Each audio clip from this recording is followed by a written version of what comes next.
Hello everyone, कशा आहात तुम्ही? बेटा माझं नाव आहे फरहान आणि मी आहे तुमच्या केमिस्ट्री टीचर आणि आज आपण डिस्कस करू ऍसिड, बेसिस अँड सॉल्ट. ठीक आहे. ऑलरेडी सेकंड चॅप्टर आपला चालू आहे.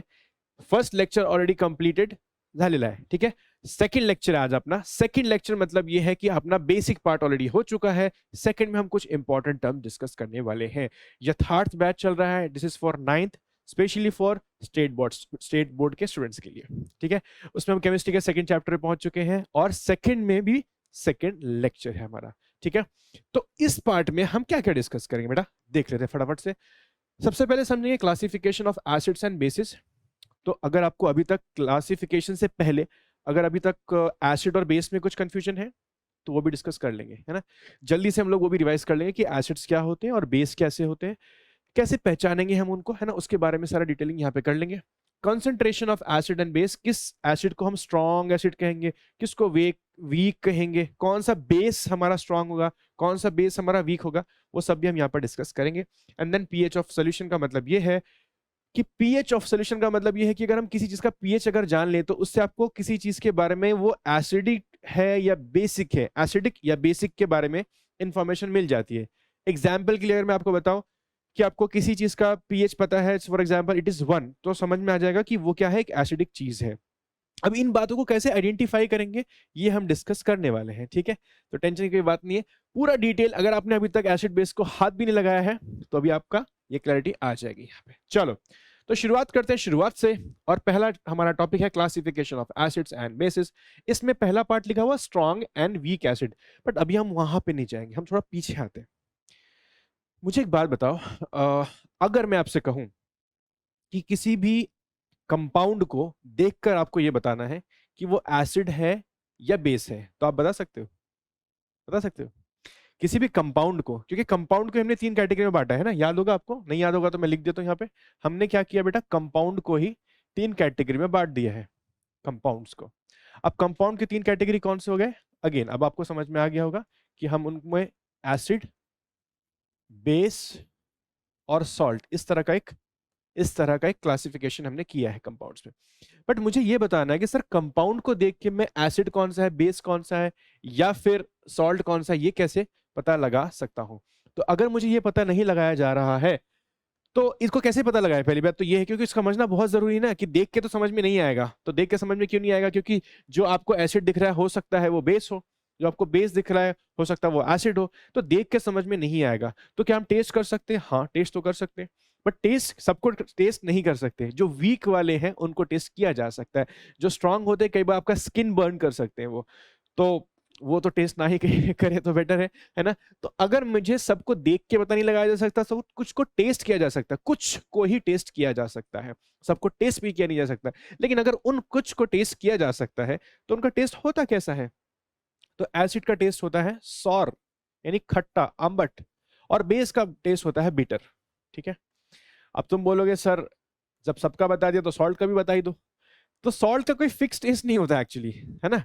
सॉल्ट का कोई फिक्स टेस्ट नहीं है. वो खट्टा भी हो सकता है, वो कड़वा भी हो सकता है, वो सॉल्टी भी हो सकता है, जैसे नमक सॉल्टी होता है. तो इसका कोई फिक्स्ड टेस्ट नहीं है सॉल्ट का, इसीलिए इसका टेस्ट कोई फिक्स नहीं है, इसलिए हम इसको नो फिक्स्ड टेस्ट ऐसा लिख देते हैं. ठीक है. तो यहां पर आपको कोई फिक्स्ड टेस्ट नहीं मिलेगा. ठीक है. एसिड के बारे में ये है कि जनरली खट्टे होते हैं, बेस के बारे में है जनरली बिटर होते हैं, कड़वे होते हैं. लेकिन हम सॉल्ट के बारे में ये बात नहीं कह सकते क्योंकि सॉल्ट के बारे में हमें कोई फिक्स टेस्ट अभी तक नहीं मिला. तो बहुत सारे डिफरेंट डिफरेंट टेस्ट होते हैं. तो कुछ चीजों को, कुछ कंपाउंड को हम टेस्ट करके बता सकते हैं कि वो एसिड है या बेस है. सॉल्ट के बारे में तो कुछ पता नहीं चलेगा. ओके.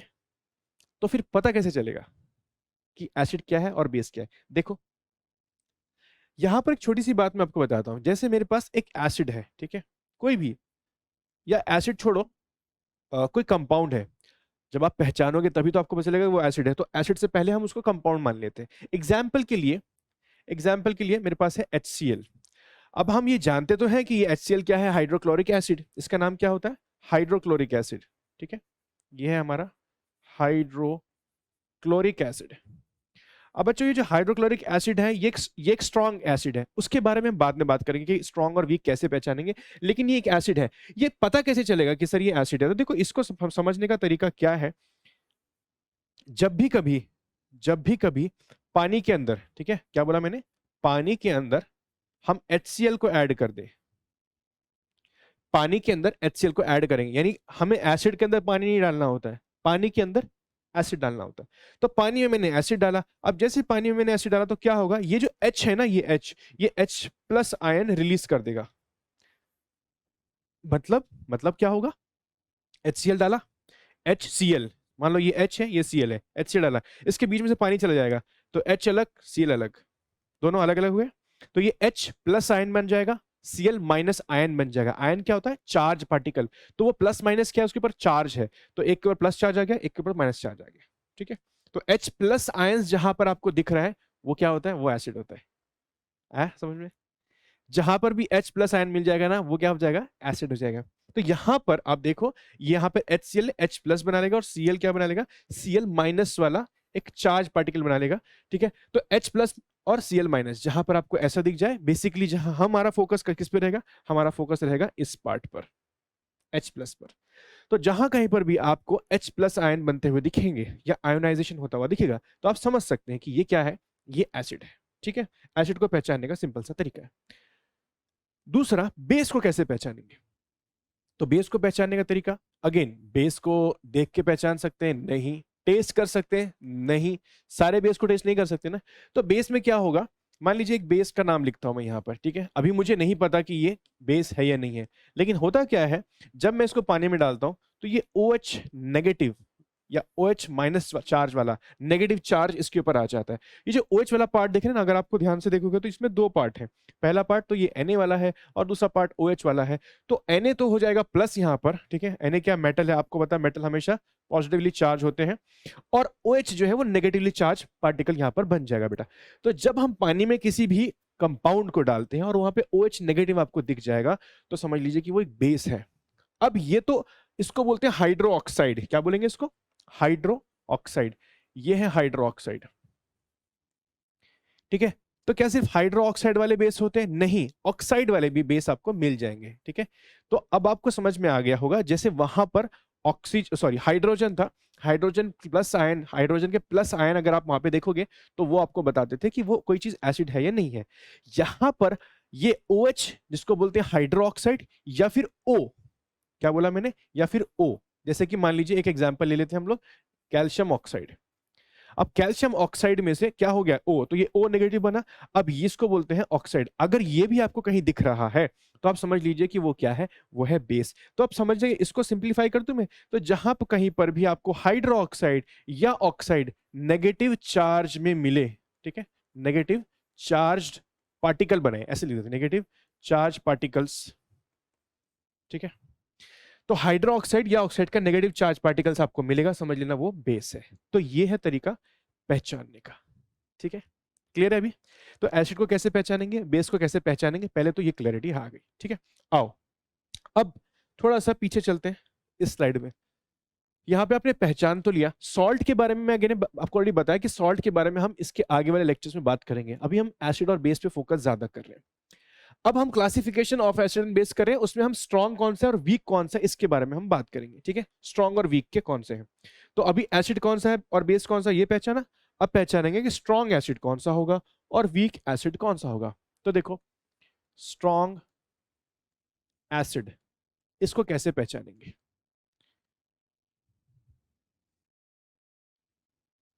इसको कैसे पहचानेंगे, आओ देखो, ठीक है। तो स्ट्रॉन्ग एसिड को पहचानने के तरीके क्या है, देखो, अगर आप बुक खोल के देखोगे, आपकी बुक में ये जो पार्ट है यहाँ पर आप देखोगे तो कुछ एसिड्स के नाम लिखे हुए हैं, 3-4 एसिड्स आपको मिल जाएंगे। मैं आपको नाम बता देता हूँ, है ना, यहाँ पर, जैसे कि HCl, जैसे कि H2SO4, ठीक है, जैसे कि HNO3, ये इस तरह से आपको नाम दिख जाएंगे। तो बच्चों, ये जो नाम आप देख रहे हो यहाँ पर, ये जो आप नाम देख रहे हो यहाँ पर, ये जो है ये स्ट्रॉन्ग एसिड है। सर लेकिन मुझे कैसे पता चलेगा कि ये स्ट्रॉन्ग है, मुझे कैसे पता चलेगा, आपने लिख दिया मैंने मान लिया, ऐसे थोड़ी होता है। देखो, स्ट्रॉन्ग एसिड का एक और चीज होती है स्ट्रॉन्ग एसिड के अंदर, स्ट्रॉन्ग एसिड जो होते हैं ना, जनरली इनऑर्गेनिक कहते हैं उनको, क्या बोलते हैं, इनऑर्गेनिक, इनऑर्गेनिक एसिड्स, ठीक है बेटा ये जो इनऑर्गेनिक एसिड्स होते हैं इन्हीं को हम स्ट्रॉन्ग एसिड भी कहते हैं। अगर आपको कहीं पर भी इनऑर्गेनिक एसिड टर्म दिखे इसका मतलब वो स्ट्रॉन्ग एसिड ही है।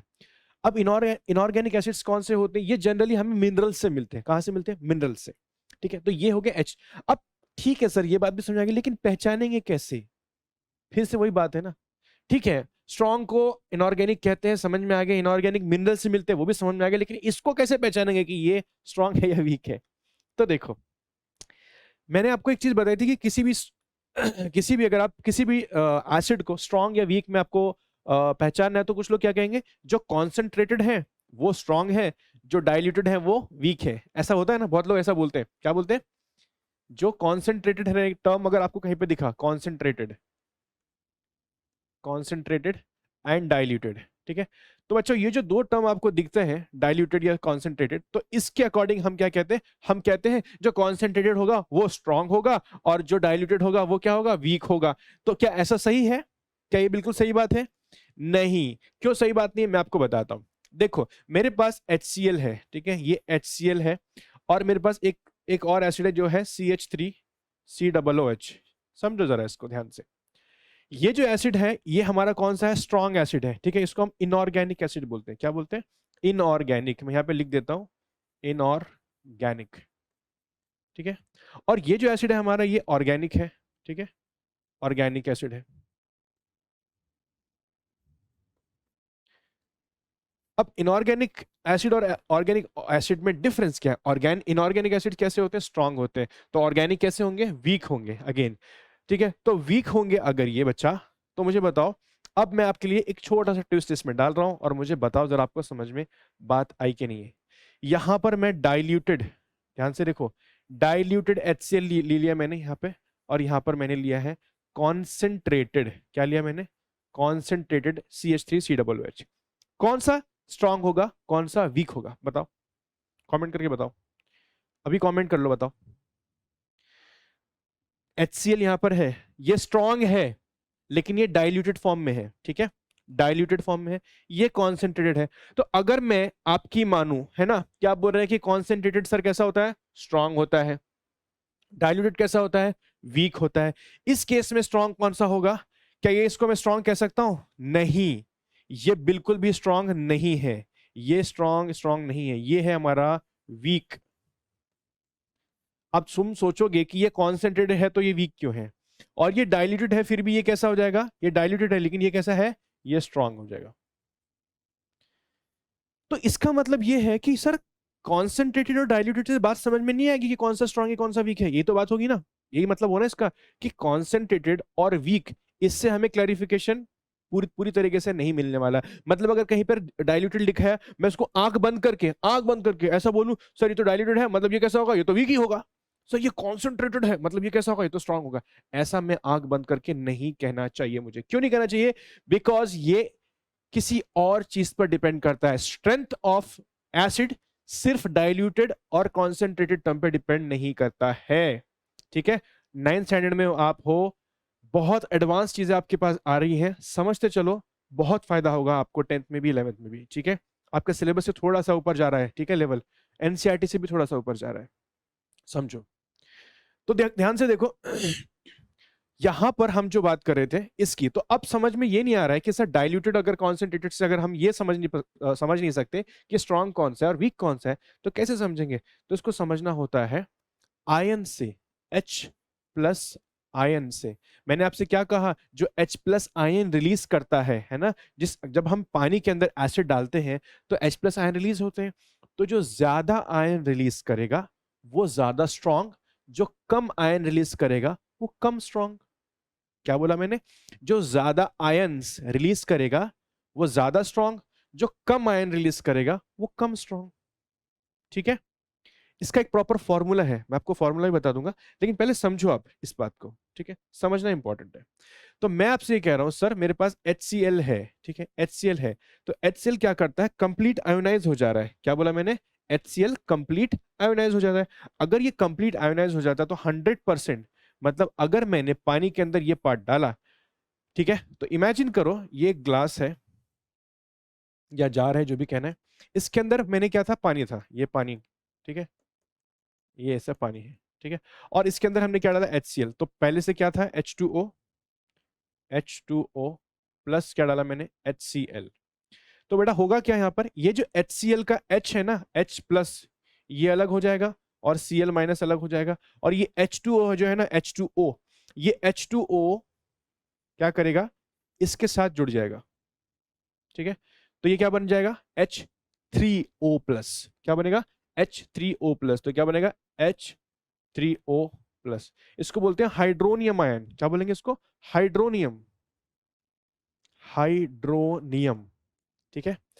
बहुत इंपॉर्टेंट बात है ये, है ना, 10th तक का बातें आपको समझ में समझाई जा रही है, थोड़ा समझ के चलो। तो क्या हो रहा है यहाँ पर, ये जो बेटा हमने जैसे HCl को पानी में डाला तो इसने H प्लस आयन सबसे ज्यादा बनाया। अब ये H प्लस आयन जब ज्यादा बनाने लगा, ये जब ज्यादा बनाने लगा तो इसको हमने स्ट्रॉन्ग कहने लगे। क्यों, क्योंकि जितने भी HCl थे वो सारे सारे के सारे HCl ने क्या किया, अपना H को त्याग दिया।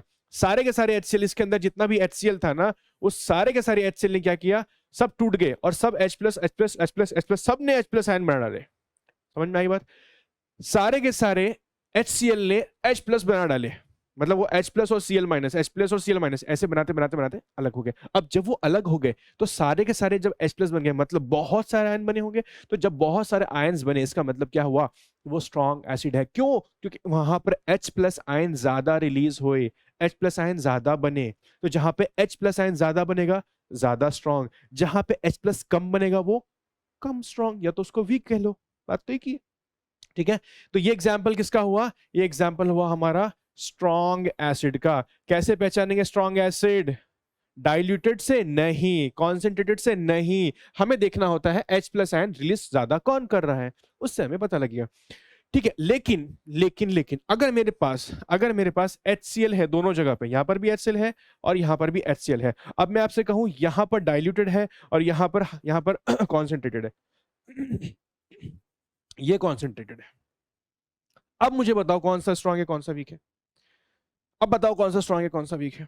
तो अब आप बोलोगे डाइल्यूटेड वाला ये वीक हो जाएगा, ये स्ट्रॉन्ग हो जाएगा, ठीक है। ये क्या हो जाएगा, ये स्ट्रॉन्ग हो जाएगा इसमें, और ये कैसा हो जाएगा, ये वीक हो जाएगा।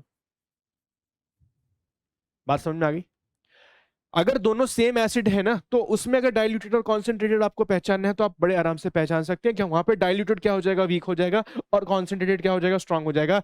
लेकिन अगर दो डिफरेंट एसिड है, दो डिफरेंट कंपाउंड है, उसमें आपको पता लगाना है, तो कैसे पता लगाओगे, H प्लस आयन ज्यादा रिलीज जो करेगा वो ज्यादा स्ट्रांग होगा, H प्लस आयन जो कम रिलीज करेगा वो कम स्ट्रांग होगा। आ रही बात समझ में, नहीं आ रही, आगे ना, नहीं तो भी बताना रे बाबा, ठीक है। तो इस तरह से हम स्ट्रॉन्ग और वीक एसिड को पहचान सकते हैं, ठीक है। स्ट्रॉन्ग और वीक एसिड को हम लोग इस तरह से पहचान सकते हैं बच्चा। अब मुझे एक बात यहां पर बतानी है कि बुक के अंदर जो स्ट्रॉन्ग और वीक एसिड लिखे हैं उसको थोड़ा सा डिस्कस कर लेते हैं, है ना। हाँ यहां पर देखो, देखो जरा, तो यहाँ पे HCl है, H2SO4 है, HNO3 है, ये सारे हमारे बुक के अंदर लिखे हुए हैं, ठीक है। इसके अलावा यहाँ पर होगा HBr भी शायद लिखा हुआ बुक के अंदर, है ना, क्या लिखा हुआ, HBr। ये सारे क्या है, हमारे स्ट्रॉन्ग एसिड है, ये सारे हमारे स्ट्रॉन्ग एसिड। इन स्ट्रॉन्ग एसिड को हम लोग इनऑर्गेनिक एसिड भी कहते हैं, ये भी बात दिमाग में रखो, क्वेश्चन पूछूंगा मैं आपको, है ना, बाद में, कि इनऑर्गेनिक एसिड मतलब क्या, आपको बताना पड़ेगा क्या, ठीक है। अब आपको कॉन्सेंट्रेटेड या डाइल्यूटेड टर्म्स ये सब समझ में आ गया, ठीक है, कोई दिक्कत की बात नहीं है, तो आगे चलते हैं। अब बात करते हैं बेस की, ठीक है। थोड़ा सा लेंदी होगा लेक्चर, लेकिन डिटेल में समझ में आएगी बातें, ठीक है, चिंता मत करो। अब बेस के बारे में बात करते हैं। तो यहाँ पे स्ट्रॉन्ग और वीक, अगेन देखकर हम बेस को पहचान नहीं सकते, सबको टेस्ट कर नहीं सकते, तो हमने क्या किया, हमने एक फॉर्मूला बनाया था कि जो OH माइनस है ना, OH नेगेटिव, यहाँ पे देखो ना, मैंने बताया था, ये किधर गया किधर गया किधर गया, ये वाला देखो। तो जहां पे हाइड्रो ऑक्साइड या ऑक्साइड है ना, जैसे NaOH का OH वाला नेगेटिव बन जाएगा, कैल्शियम ऑक्साइड का O ये नेगेटिव बन गया, मतलब ये नेगेटिव आयंस जो बन रहे हैं यहां पर, ठीक है, जिसको एनायन भी कहते हैं। जब आपको ये हाइड्रो ऑक्साइड या ऑक्साइड के टर्म में पानी में डालने के बाद, कोई कंपाउंड को पानी में डाला और वहां पे डालने के बाद OH माइनस या O माइनस, ठीक है, OH नेगेटिव या O नेगेटिव, ये दोनों में से कोई भी आपको मिला तो समझ लेना कि वो क्या है, वो तो एक बेस है। लेकिन स्ट्रॉन्ग बेस और वीक बेस कैसे पता चलेगा, इसके बारे में बात कर रहे हैं। ठीक है, चलो स्ट्रॉन्ग बेस क्या होते हैं, ठीक है, आओ देखिए, देखते हैं। अच्छा सॉरी, हमने स्ट्रॉन्ग एसिड के बारे में बात किया बट हमने वीक एसिड के बारे में बात नहीं किया, तो ओ, पहले हम वीक एसिड के बारे में बात कर लेते हैं। हमने स्ट्रॉन्ग के बारे में बात कर लिया ना, वीक के बारे में बात ही नहीं किया, वो भूल गए हम। वीक एसिड, वीक एसिड, तो वीक एसिड्स क्या होते हैं? अगेन वीक एसिड का नाम के बारे में बात करेंगे तो इनको हम कहते हैं, इनको हम कहते हैं ऑर्गेनिक एसिड्स बेटा, ठीक है, ऑर्गेनिक एसिड्स। अब जो ऑर्गेनिक एसिड्स है वो कहाँ से मिलते हैं? वो हमें मिलते हैं जनरली प्लांट्स से, ठीक है। कहाँ से मिलेंगे हम लोग? हमें जनरली वो मिलते हैं हमें प्लांट्स से, सोर्स है ना, ये सोर्स है उनका। तो ऑर्गेनिक एसिड हमें प्लांट से मिलते हैं, जैसे कि लेमन, नींबू खाते हो आप, है ना, संतरा, ऑरेंज, है ना, और सिट्रस, इसको बोलते हैं सिट्रस फ्रूट, सिट्रिक जो होते हैं मतलब खट्टे, सिट्रिक एसिड होता है उनके अंदर, है ना, इसलिए उनको सिट्रस भी बोलते हैं। तो अब ऑर्गेनिक एसिड्स क्या होते हैं? जो हमें प्लांट से मिलते हैं, नेचुरली मिलते हैं, नेचर में अवेलेबल है, हम कुछ बनाते नहीं हैं उनको लैब में, ऑटोमेटिकली ऑर्गेनिक एसिड कहाँ मिल जा रहे हैं? नेचर में अवेलेबल है। वो हमारे वीक एसिड भी होते हैं। उसमें क्या होते हैं? एसिड के कुछ नाम होते हैं, मैं आपको नाम भी बता देता हूँ। कभी कभी आपके दिमाग में अगर कहीं अचानक आपने सुन लिया, जैसे कि एसिटिक एसिड, ये नाम आपने सुना होगा, नहीं सुना तो सुन लो पहली बार, ठीक है। आपने सिट्रिक, ये वर्ड सुना होगा, अभी कोरोना में तो बहुत सारा सुना होगा, नहीं सुना तो कोई बात नहीं, डरने की कोई बात नहीं। सिट्रिक, सिट, ओ ओ ओ, ये क्या हो रहा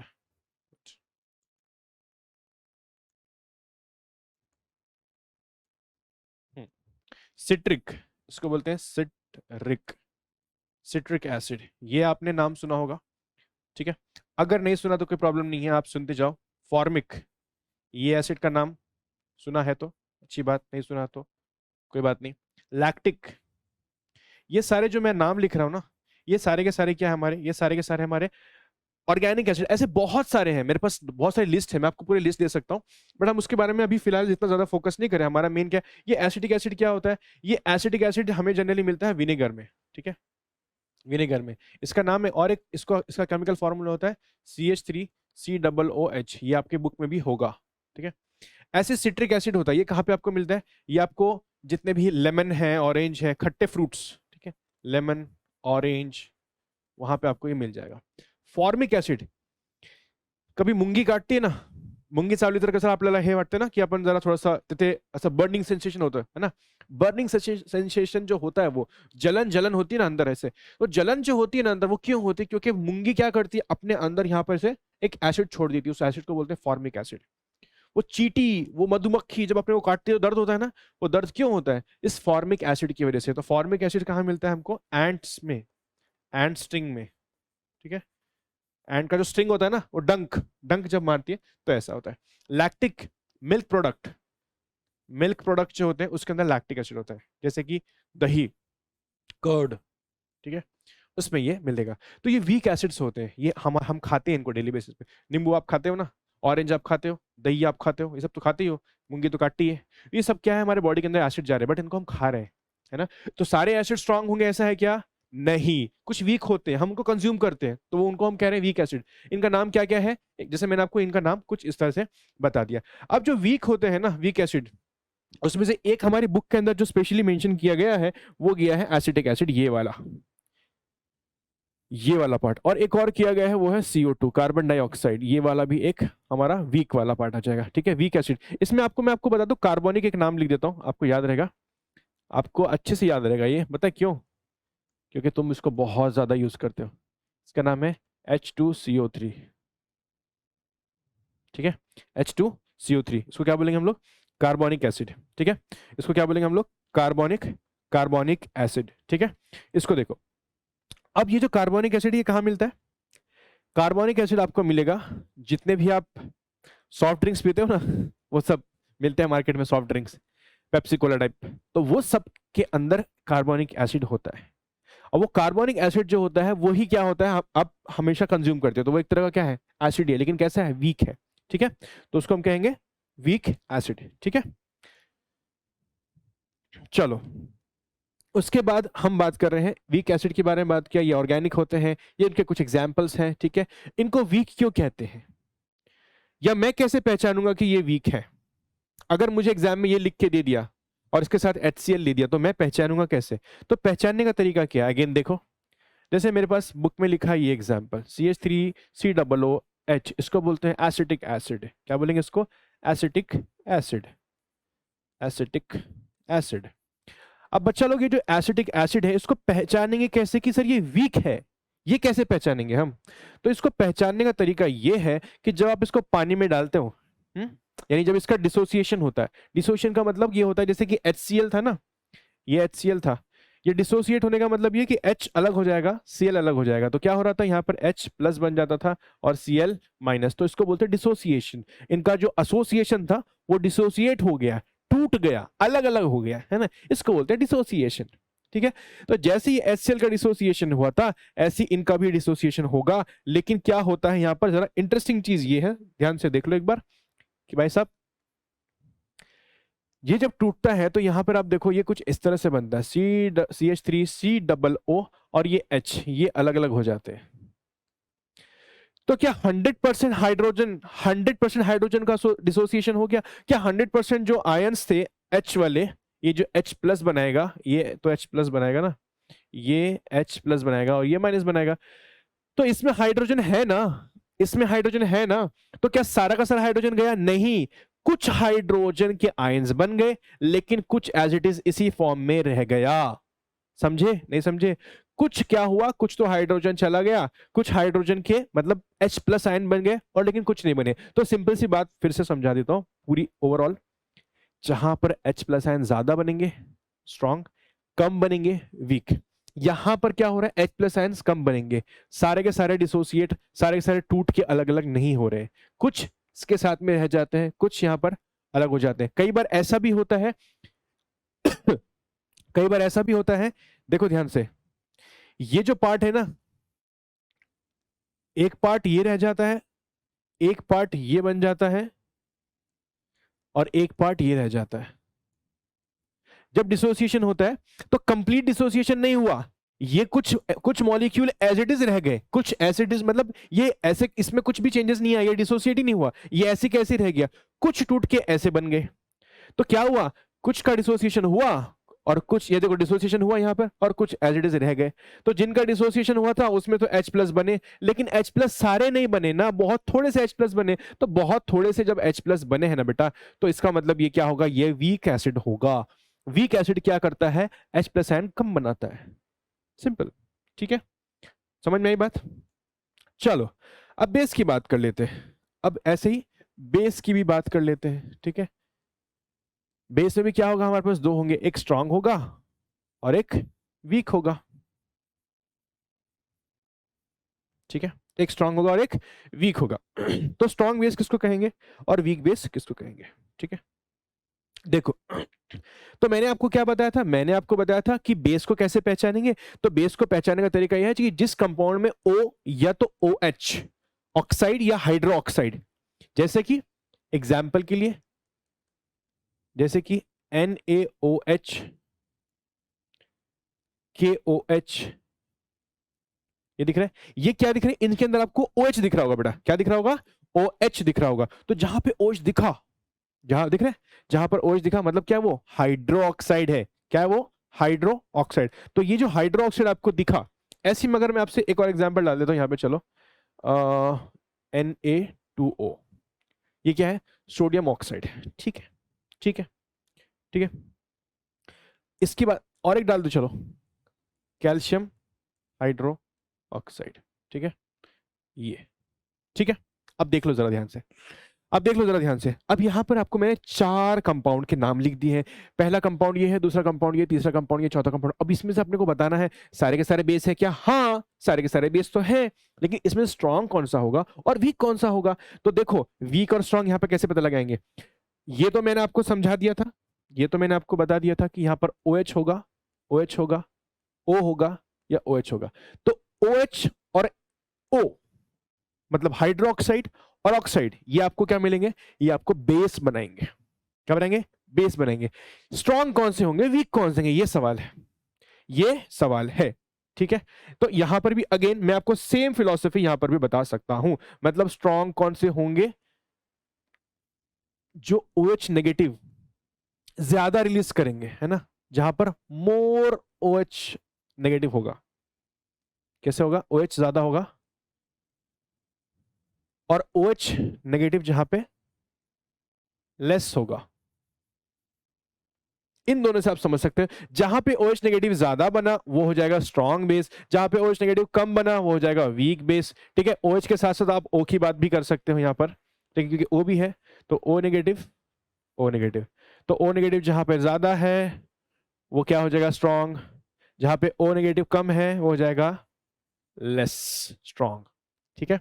इस तरह से भी आपको बुक में बताया गया है। मतलब जब इन्हें पानी के अंदर डिसॉल्व करते हैं तो क्या करते हैं, ये कंप्लीट OH का अगर डिसोसिएशन हो जाता है, इसका डिसोसिएशन कंप्लीटली हो जाएगा तो हम क्या कहेंगे इसको? हम कहेंगे कि वो स्ट्रांग है। अगर कंप्लीटली नहीं होगा तो अगेन वो वीक हो जाएगा। एक और तरीका और भी होता है कि अगर मैं आपसे ये कहूं कि स्ट्रांग के नाम बताइए, तो जैसे आपने लिखा कि NaOH, ठीक है, या KOH, ठीक है, तो ये जनरली क्या होता है, ये काफी स्ट्रॉन्ग मेटल्स होते हैं, बहुत ज्यादा रिएक्टिव मेटल्स होते हैं। ये जो Na आप देख रहे हो ना, ये Na और K, ये बहुत रिएक्टिव है, रिएक्टिव मेटल्स।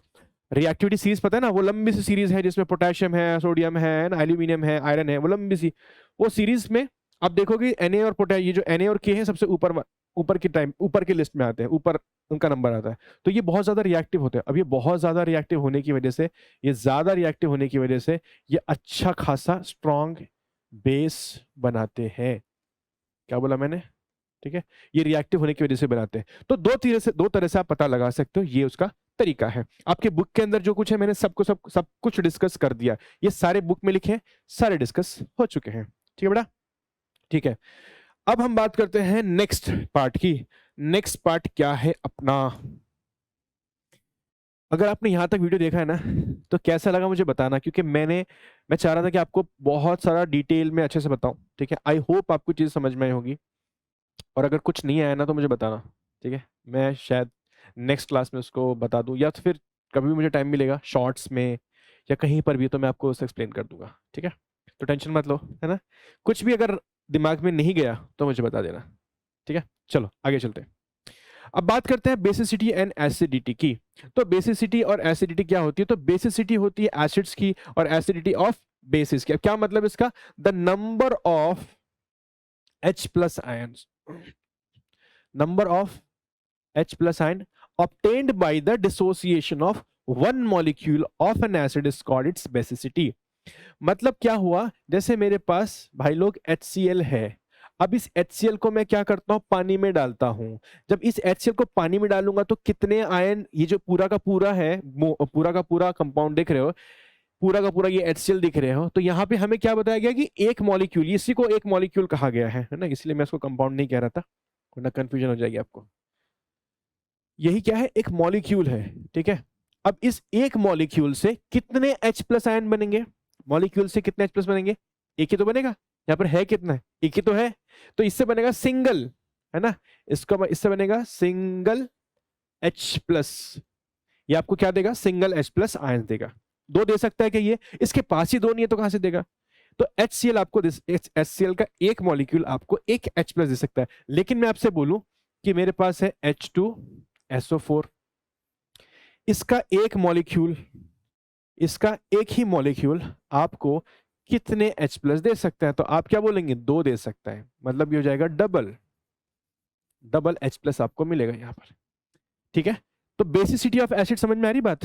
तो बेसिसिटी ऑफ एसिड का मतलब ये है कि the number of ions, H plus ions है ना, यहां पर H प्लस, यहां पर ये भी H प्लस बनेगा, तो H plus ion obtainable by the dissociation of one molecule of an acid.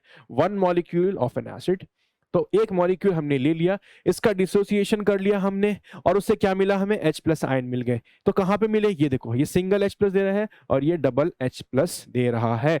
तो किसी की बेसिसिटी सिंगल होगी, किसी की बेसिसिटी डबल होगी, किसी की बेसिसिटी ट्रिपल भी हो सकती है, ठीक है। जहां पे 3 आ जाएगा उसकी बेसिसिटी क्या हो जाएगी? ट्रिपल हो जाएगी, ठीक है। ओके बड़ा, ये समझ में आया? Acidity of basis. अब बेस का ये जो चीज हमने यहाँ पे डिस्कस किया, अब ये बेस के बारे में भी डिस्कस कर सकते हैं। तो बेस के बारे में डिस्कस करेंगे तो देखो क्या लिखा है? Number of OH negative ions, क्या बोला, number of OH negative ion, यहाँ पे H प्लस था, यहाँ पे OH नेगेटिव है। इस पार्ट को मैं हटा देता हूँ, ठीक है, वरना इसको ऊपर लिख देता हूँ, यहाँ पे लिख देते हैं H2SO4, ये इसमें से मिलेगा आपको डबल H प्लस आयंस, ठीक है, ये ठीक है, वरना बेस के साथ वो मिक्स हो जाता ना। The number of OH negative, अब क्या बोला, number of OH negative ion obtainable by the dissociation of one molecule of base, base का एक मॉलिक्यूल, एग्जाम्पल के लिए NaOH, इस एक मॉलिक्यूल के अंदर कितना OH मिलेगा, तो OH नेगेटिव कितना मिलेगा भाई साहब, एक ही मिलेगा, इसको बोलेंगे single acidity of base, single. अगर मेरे पास है Na2O, समझो ये है, ठीक है, मान लो ये है, या ये नहीं, इसको छोड़ो, चलो इसको छोड़ो, इसको पकड़ो,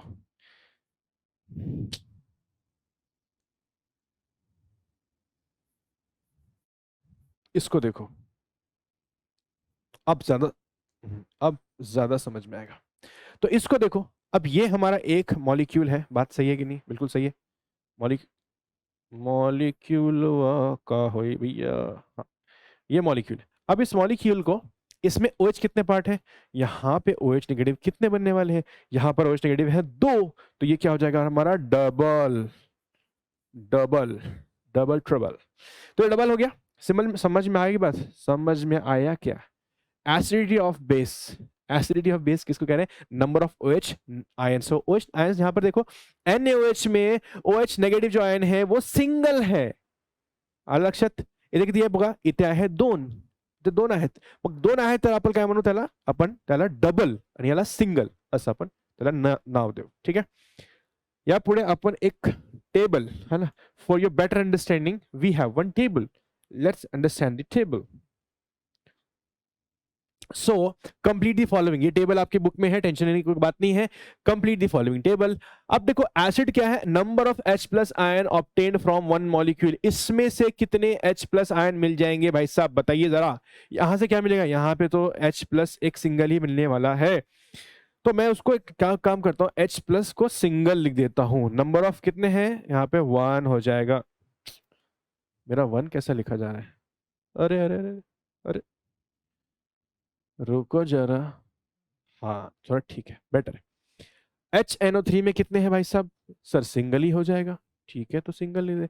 H2SO4 में तो 2 होगा ना, इधर 2 है ना, इधर कितना होगा, इधर भी तो नंबर 2 होगा, इधर क्या होगा 3 हो जाएगा, इधर भी हो जाएगा 3 हो जाएगा, यहाँ पे कितना होगा, यहाँ पर कितना होगा। अब इसको अगर आप ध्यान से देखो तो यहाँ पर आपको कितने दिख रहे हैं, ये देखिए ये वाला पार्ट और ये वाला पार्ट, तो यहाँ पर सिंगल ही होता है क्योंकि ये वीक एसिड है, क्या होगा, वीक एसिड है, तो यहाँ पे number of H plus ion कितने मिलेंगे हमें, 1 एंड ओनली, ठीक है। उसके बाद आप देखो नेक्स्ट, नेक्स्ट पार्ट क्या है, बेस। अब बेस में आपको OH बताना है, तो OH यहाँ पर कितना लेगा, ये देखो OH सिंगल है तो 1 लिख दो, OH सिंगल है तो 1 लिख दो, यहाँ पे OH 2 है तो 2 लिख दो, यहाँ पे OH 2 है तो 2 लिख दो, यहाँ पे OH कितना है 3 है तो 3 लिख दो, यहाँ पर कितना है 3 है, यहाँ पर कितना है 1, ठीक है। इस तरह से टेबल को फिल करना है। इसका मतलब यह है कि कोई भी कंपाउंड, कोई भी मॉलिक्यूल आप ले रहे हो तो उस मॉलिक्यूल को लेने के बाद उससे मिलने वाला जो आयंस है, H प्लस आयन या OH नेगेटिव आयंस, तो उनको आपको बताना था, तो आपने इस तरह से इसको डिसोसिएट करके पता लगा लिया, ठीक है, ठीक है। चलो अब कॉन्सेंट्रेशन की बात करते हैं, ठीक है, ये टर्म बहुत ही, ये चैप्टर में बहुत इंपॉर्टेंट पार्ट है कॉन्सेंट्रेशन का, इसको समझ लेते हैं, ठीक है। तो इससे रिलेटेड कुछ टर्म्स है बुक के अंदर, ये बुक के अंदर ये एक्चुअली फोटो दिया था, तो मैंने आपको बोला कि आपको रिलेट करेंगे दिखा दिखा के, तो देख लो। चलो तो बच्चा यहाँ पे सोल्यूशन ऑफ लेमन जूस के बारे में बात की गई है। हमने क्या किया है, यहाँ पर क्या लिया है, उन्होंने एक ग्लास लिया है, ठीक है, ग्लास के अंदर अलग अलग अमाउंट में लेमन जूस डाला है, ठीक है। तो अलग अलग ग्लास के अंदर अगर लेमन जूस की क्वांटिटी अलग अलग, मतलब क्या बोल रहे हैं वो देखो ध्यान से, यहाँ पे अगर आप देख सकते हो ध्यान से, तो 2 जार है, ठीक है, तो 2 जार में क्या किया है कि दोनों में हमने क्या किया है, दोनों के अंदर हमने लिखा है कि हमें 10 ml ड्रिंकिंग वाटर, ठीक है, इसमें हमने एक में 10 ml और एक में 20 ml, ये देखो यहाँ पर दिख रहे हैं, 10 ml, 20 ml। तो एक में हमने 10 ml डाला है और एक में 20 ml पानी डाला है, ठीक है। अब क्या करेंगे हम इसके अंदर, हमने इसके अंदर लेमन जूस डालना है, ठीक है। तो अगर हमने लेमन जूस के सेम क्वांटिटी रखे, मतलब समझो एक 1 spoon lemon juice, 1 spoon lemon juice है, पानी अलग अलग है, पानी डिफरेंट है लेकिन लेमन जूस सेम है, 2 चम्मच है बेसिकली। तो 1 स्पून नहीं है, ये 2 स्पून है, मतलब 2 स्पून अलग अलग है, 2 स्पून, ठीक है। तो 1 स्पून इसमें डालेंगे और 1 स्पून इसमें डालेंगे, लेकिन पानी का क्वांटिटी अलग अलग है। तो क्या होगा कि लेमन का टेस्ट कहां पे ज्यादा आएगा, लेमन का टेस्ट कहां पे ज्यादा आएगा? ऑब्वियसली लेमन का टेस्ट आप बोलोगे इसमें ज्यादा आएगा। क्यों ज्यादा आएगा? क्योंकि इसके अंदर लेमन जो है कंपैरेटिवली ज्यादा है। अब आप बोलोगे ज्यादा तो है नहीं, कम है। कंपैरेटिवली जब आप देखोगे तो पानी कम है, अब पानी कम होने की वजह से उसके अंदर जो लेमन गया है उसका इफेक्ट ज्यादा आ रहा है। यहाँ पर पानी ज्यादा होने की वजह से लेमन का इफेक्ट कम आ रहा है। मतलब जो सॉल्यूट है और सॉल्वेंट है, अब ये सॉलिड सॉल्वेंट क्या होता है अभी हम आगे पढ़ेंगे, लेकिन यहाँ पे आपको इतना तो समझ में आ गया होगा कि यहाँ पे जो कुछ हमने ऐड किया उसका टेस्ट जो है वो वेरी कर रहा है। क्यों कर रहा है? उसका टेस्ट वेरी क्यों कर रहा है? बिकॉज उसके अंदर जो ऑलरेडी यहाँ पर जो कंटेंट है वो डिफरेंट है। ठीक है, समझ में आई बात? ये क्या मैं बोल रहा हूं? तो अब क्वांटिटी ऑफ लेमन जूस दोनों में कैसी है? सेम है, लेकिन टेस्ट कैसा है? डिफरेंट है। तो अब ये डिफरेंट टेस्ट क्यों है, इसी के बारे में पूरी की पूरी चर्चा करने वाले हैं। तो यहां पर जो इंपॉर्टेंट टॉपिक्स आ गए वो आपको देखना पड़ेगा। अब देखो सबसे इंपॉर्टेंट है सोल्यूशन, सोल्यूट एंड सॉल्वेंट। ये तीन बहुत इंपॉर्टेंट है, 11वीं में आपको मिलेंगे पहले ही। जैसे आप 11वीं में एंटर करोगे पहले ही फर्स्ट सेकंड चैप्टर में ही आ जाएगा। तो देखो भाई साहब, सोल्यूशन क्या होता है? सोल्यूशन बनता है दो चीजों से, एक होता है सोल्यूट और एक होता है सॉल्वेंट। ठीक है, सोल्यूट और सॉल्वेंट दोनों के मिलने से बनता है सोल्यूशन। एग्जाम्पल के लिए, है ना, एग्जाम्पल देना बहुत जरूरी है। जैसे मेरे पास यहां पर है सॉल्ट और यहां पर है वाटर। ठीक है, so this is salt and water. तो जब अपन सॉल्ट एंड वाटर अपन मिक्स करणार ना बेटा, मिक्स केल्यानंतर आपल्याला काय भेटणार आहे? सोल्यूशन ऑफ NaCl, म्हणजे आपण त्याला म्हणा सलाइन वाटर। ठीक है, ये जो सलाइन वाटर मिलेगा ना, सलाइन वाटर, ये जो सलाइन वाटर आपको मिलने वाला है, ये सलाइन वाटर ही क्या है? इसको सोल्यूशन, सलाइन वाटर का मतलब वो नमकीन पानी है, मतलब उसमें नमक डाला ना तो वो नमकीन हो गया। तो सॉल्ट प्लस वाटर मिलने से सलाइन वाटर मिलेगा, तो सॉल्ट हो जाएगा यहां पर सोल्यूट, वाटर हो जाएगा सॉल्वेंट, और ये जो बनने वाला है इसको बोलेंगे सोल्यूशन। सर मैं कैसे पहचानूंगा, मेरे को कैसे पता चलेगा? तुम तो बता दिए, मेरे को कैसे मालूम पड़ेगा? तो आपको कैसे पता चलेगा उसके बारे में बात करते हैं।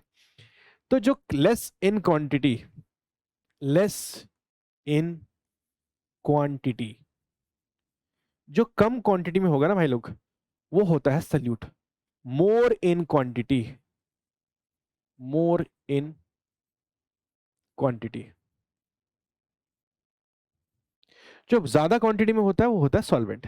Less in quantity and more in quantity. तो जो लेस होगा वो सॉल्यूट होता है, जो मोर होता है वो सॉरी। लेकिन सर कितना कम कितना ज्यादा, कितना कम कितना ज्यादा? तो मान लो आपका जो सोल्यूशन है, मान लो आपका सोल्यूशन है 100, इमेजिन कर रहा हूं ऐसे, तो ये लेस देन 50 होना चाहिए, it should be less than 50। ठीक है, ठीक है, तो 50 से कम आना चाहिए, मतलब 50% से। तो अगर ये 40 है और ये 60 है, मान लो ऐसा, ठीक है, तो ये लेस देन 50 हुआ कि नहीं? ठीक है, ये लेस देन 50 हुआ कि नहीं? ठीक है, तो जो भी कुछ है वो लेस देन 50 होगा, 50% कह लो, या 50, मतलब अगर ये 100 है तो इसके आधे से कम, ये आधे से ज्यादा होगा। ठीक है, इमेजिन कर लो कि ये 2 लीटर है या 2 kg कह लो, चलो समझने के लिए और आसान कर लेते हैं। अगर मान लीजिए ये 2 kg है, ठीक है, तो उस 2 kg के एग्जाम्पल के लिए अगर मैं यहां पर लिखूं तो ये कितना होगा? ये इसका हाफ कितना होता है? हाफ से भी कम, मतलब लेट्स से 500 ग्राम्स, 500 ग्राम। तो कभी भी सॉल्यूट हमेशा कम ही होगा, हमेशा ये बात याद रखो, सॉल्यूट हमेशा कम होगा और सॉल्वेंट हमेशा ज्यादा होता है। एग्जाम्पल के लिए आप नींबू पानी ले लो, नींबू पानी में आप नमक डालते हो, शक्कर डालते हो, सब डालते हो, तो शक्कर और पानी कितना होता है? 1 गिलास। अब 1 गिलास पानी में इतना सा शक्कर, इतना सा जो भी है मतलब मसाला बहुत कम डाला जाता है, क्यों?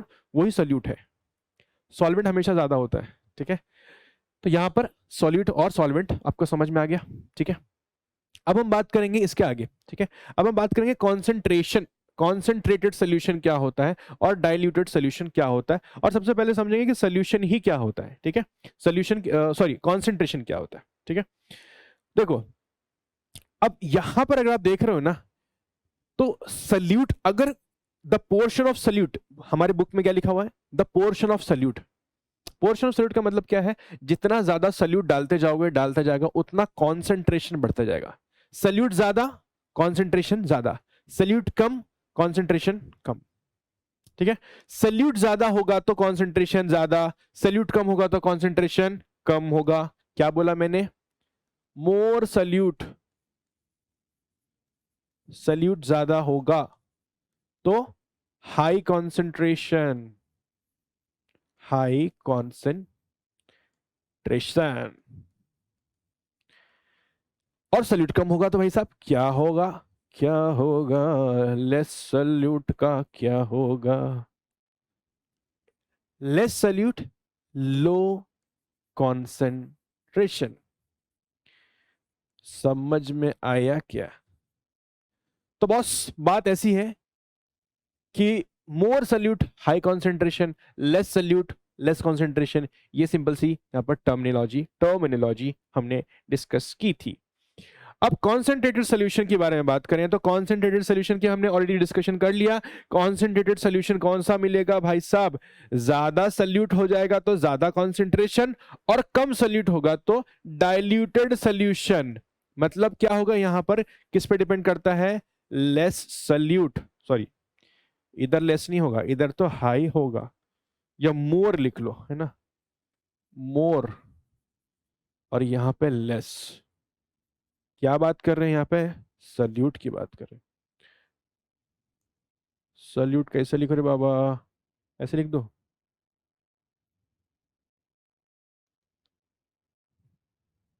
ठीक है। सो मोर सल्यूट लेस सल्यूट, ज्यादा सल्यूट होगा तो कॉन्सेंट्रेटेड, कम सल्यूट होगा तो डाइल्यूटेड। आगे मजा। Number of moles, gram per litre, molarity, तीन टर्म है, बहुत इंपॉर्टेंट है, एकदम एकदम बढ़िया। लेकिन सर आपने ये सब सारी बातें बता दी, कॉन्सेंट्रेशन भी बता दिया, लेकिन कॉन्सेंट्रेशन को मैं मेजर कैसे करूं? कम ज्यादा ये तो हमने बोला ना, ज्यादा सल्यूट है, कम सल्यूट है, कॉन्सेंट्रेटेड है, डाइल्यूटेड है, ये तो समझ में आ गया। लेकिन इसको मेजर कैसे करेंगे? मेजर मतलब मेरे पास एक ऑलरेडी सोल्यूशन है, इस सोल्यूशन को हम कॉन्सेंट्रेटेड कहें या डाइल्यूटेड कहें, ये मेजर कैसे होगा? उसके लिए हमारे पास दो यूनिट हैं, पहला है ग्राम पर लीटर और दूसरा मोलैरिटी। मोलैरिटी के लिए आपको नंबर ऑफ मोल्स निकालने आने चाहिए, वो कैसे सीखेंगे? ये आपका आज का बहुत इंपॉर्टेंट पार्ट होने वाला है। एक मिनट रुक जाओ भाई लोग। देखो नंबर ऑफ मोल्स कैसे निकालते हैं, मैं आपको फॉर्मूला पहले ऑलरेडी मोल कॉन्सेप्ट मैंने बता दिया था। नंबर ऑफ मोल्स, अगर आपने देखा होगा मेरा मोल कॉन्सेप्ट 10वीं के बच्चों के लिए था, लेकिन आपने देख लिया होता तो आपको भी मजा आ गया होता, लेकिन कोई प्रॉब्लम नहीं है। नंबर ऑफ मोल्स निकालते हैं गिवन मास अपॉन मोलर मास, अपॉन मोलर मास। अब ये मोलर मास क्या है और गिवन मास क्या है, और मोल ही क्या है? मोल क्या है? देखो मोल एक नंबर होता है, मोल एक नंबर होता है, मोल का नंबर होता है ये, इसको एवोगैड्रोस नंबर भी कहते हैं, आपको पता होगा है ना, 9th में आपको होगा ये मोल कॉन्सेप्ट। मोल में क्या होता है? एवोगैड्रो नंबर होता है, इसको एवोगैड्रो नंबर बोलते हैं। इसका नंबर होता है 6.022 इंटू 10⁻23, जिसको हम लोग सिंपली 6 इंटू 10⁻23 भी लिख सकते हैं। इसी नंबर को हम लोग एवोगैड्रोस नंबर भी कहते हैं। क्या बोलते हैं? Avogadro's number. इसी को क्या कहते हैं भाई साहब? एवोगैड्रो, एवोगैड्रो, गैड्रोस नंबर। क्योंकि ये एवोगैड्रो ने बताया था इसलिए एवोगैड्रोस नंबर, और इसको शॉर्टकट में लिख देते हैं हम लोग एन ए। मतलब ये क्या है? एवोगैड्रोस नंबर है ना, एन ए। ठीक है, बड़ा गंदा लिख दिया मैंने, तुम लोग बोलोगे सर कैसा लिखते रे बाबा। एन ए, अभी ठीक है, ठीक मतलब थोड़ा बेटर है पहले से, और क्या। ठीक है, तो मोल क्या है, एक नंबर है, जैसे कि एक दर्जन में 12, एक जोड़ी में 2, ऐसा बोलते हैं ना। तो एक दर्जन में 12, एक जोड़ी में 2, एक ग्रॉस में 144, ऐसा होता है ना। तो सिमिलरली मोल भी क्या है, एक नंबर है। अगर मैं आपसे कहूं कि मुझे एक मोल चश्मा दो, तो आप कितना चश्मा दोगे, 6.022 इंटू 10⁻23। मैं आपको कहूं मुझे एक मोल पेन दे दो, तो आप मुझे कितना पेन दोगे, इतना पेन दोगे। आप मुझे एक मोल चॉकलेट्स चाहिए, तो आप कितना चॉकलेट दोगे, इतनी सारी।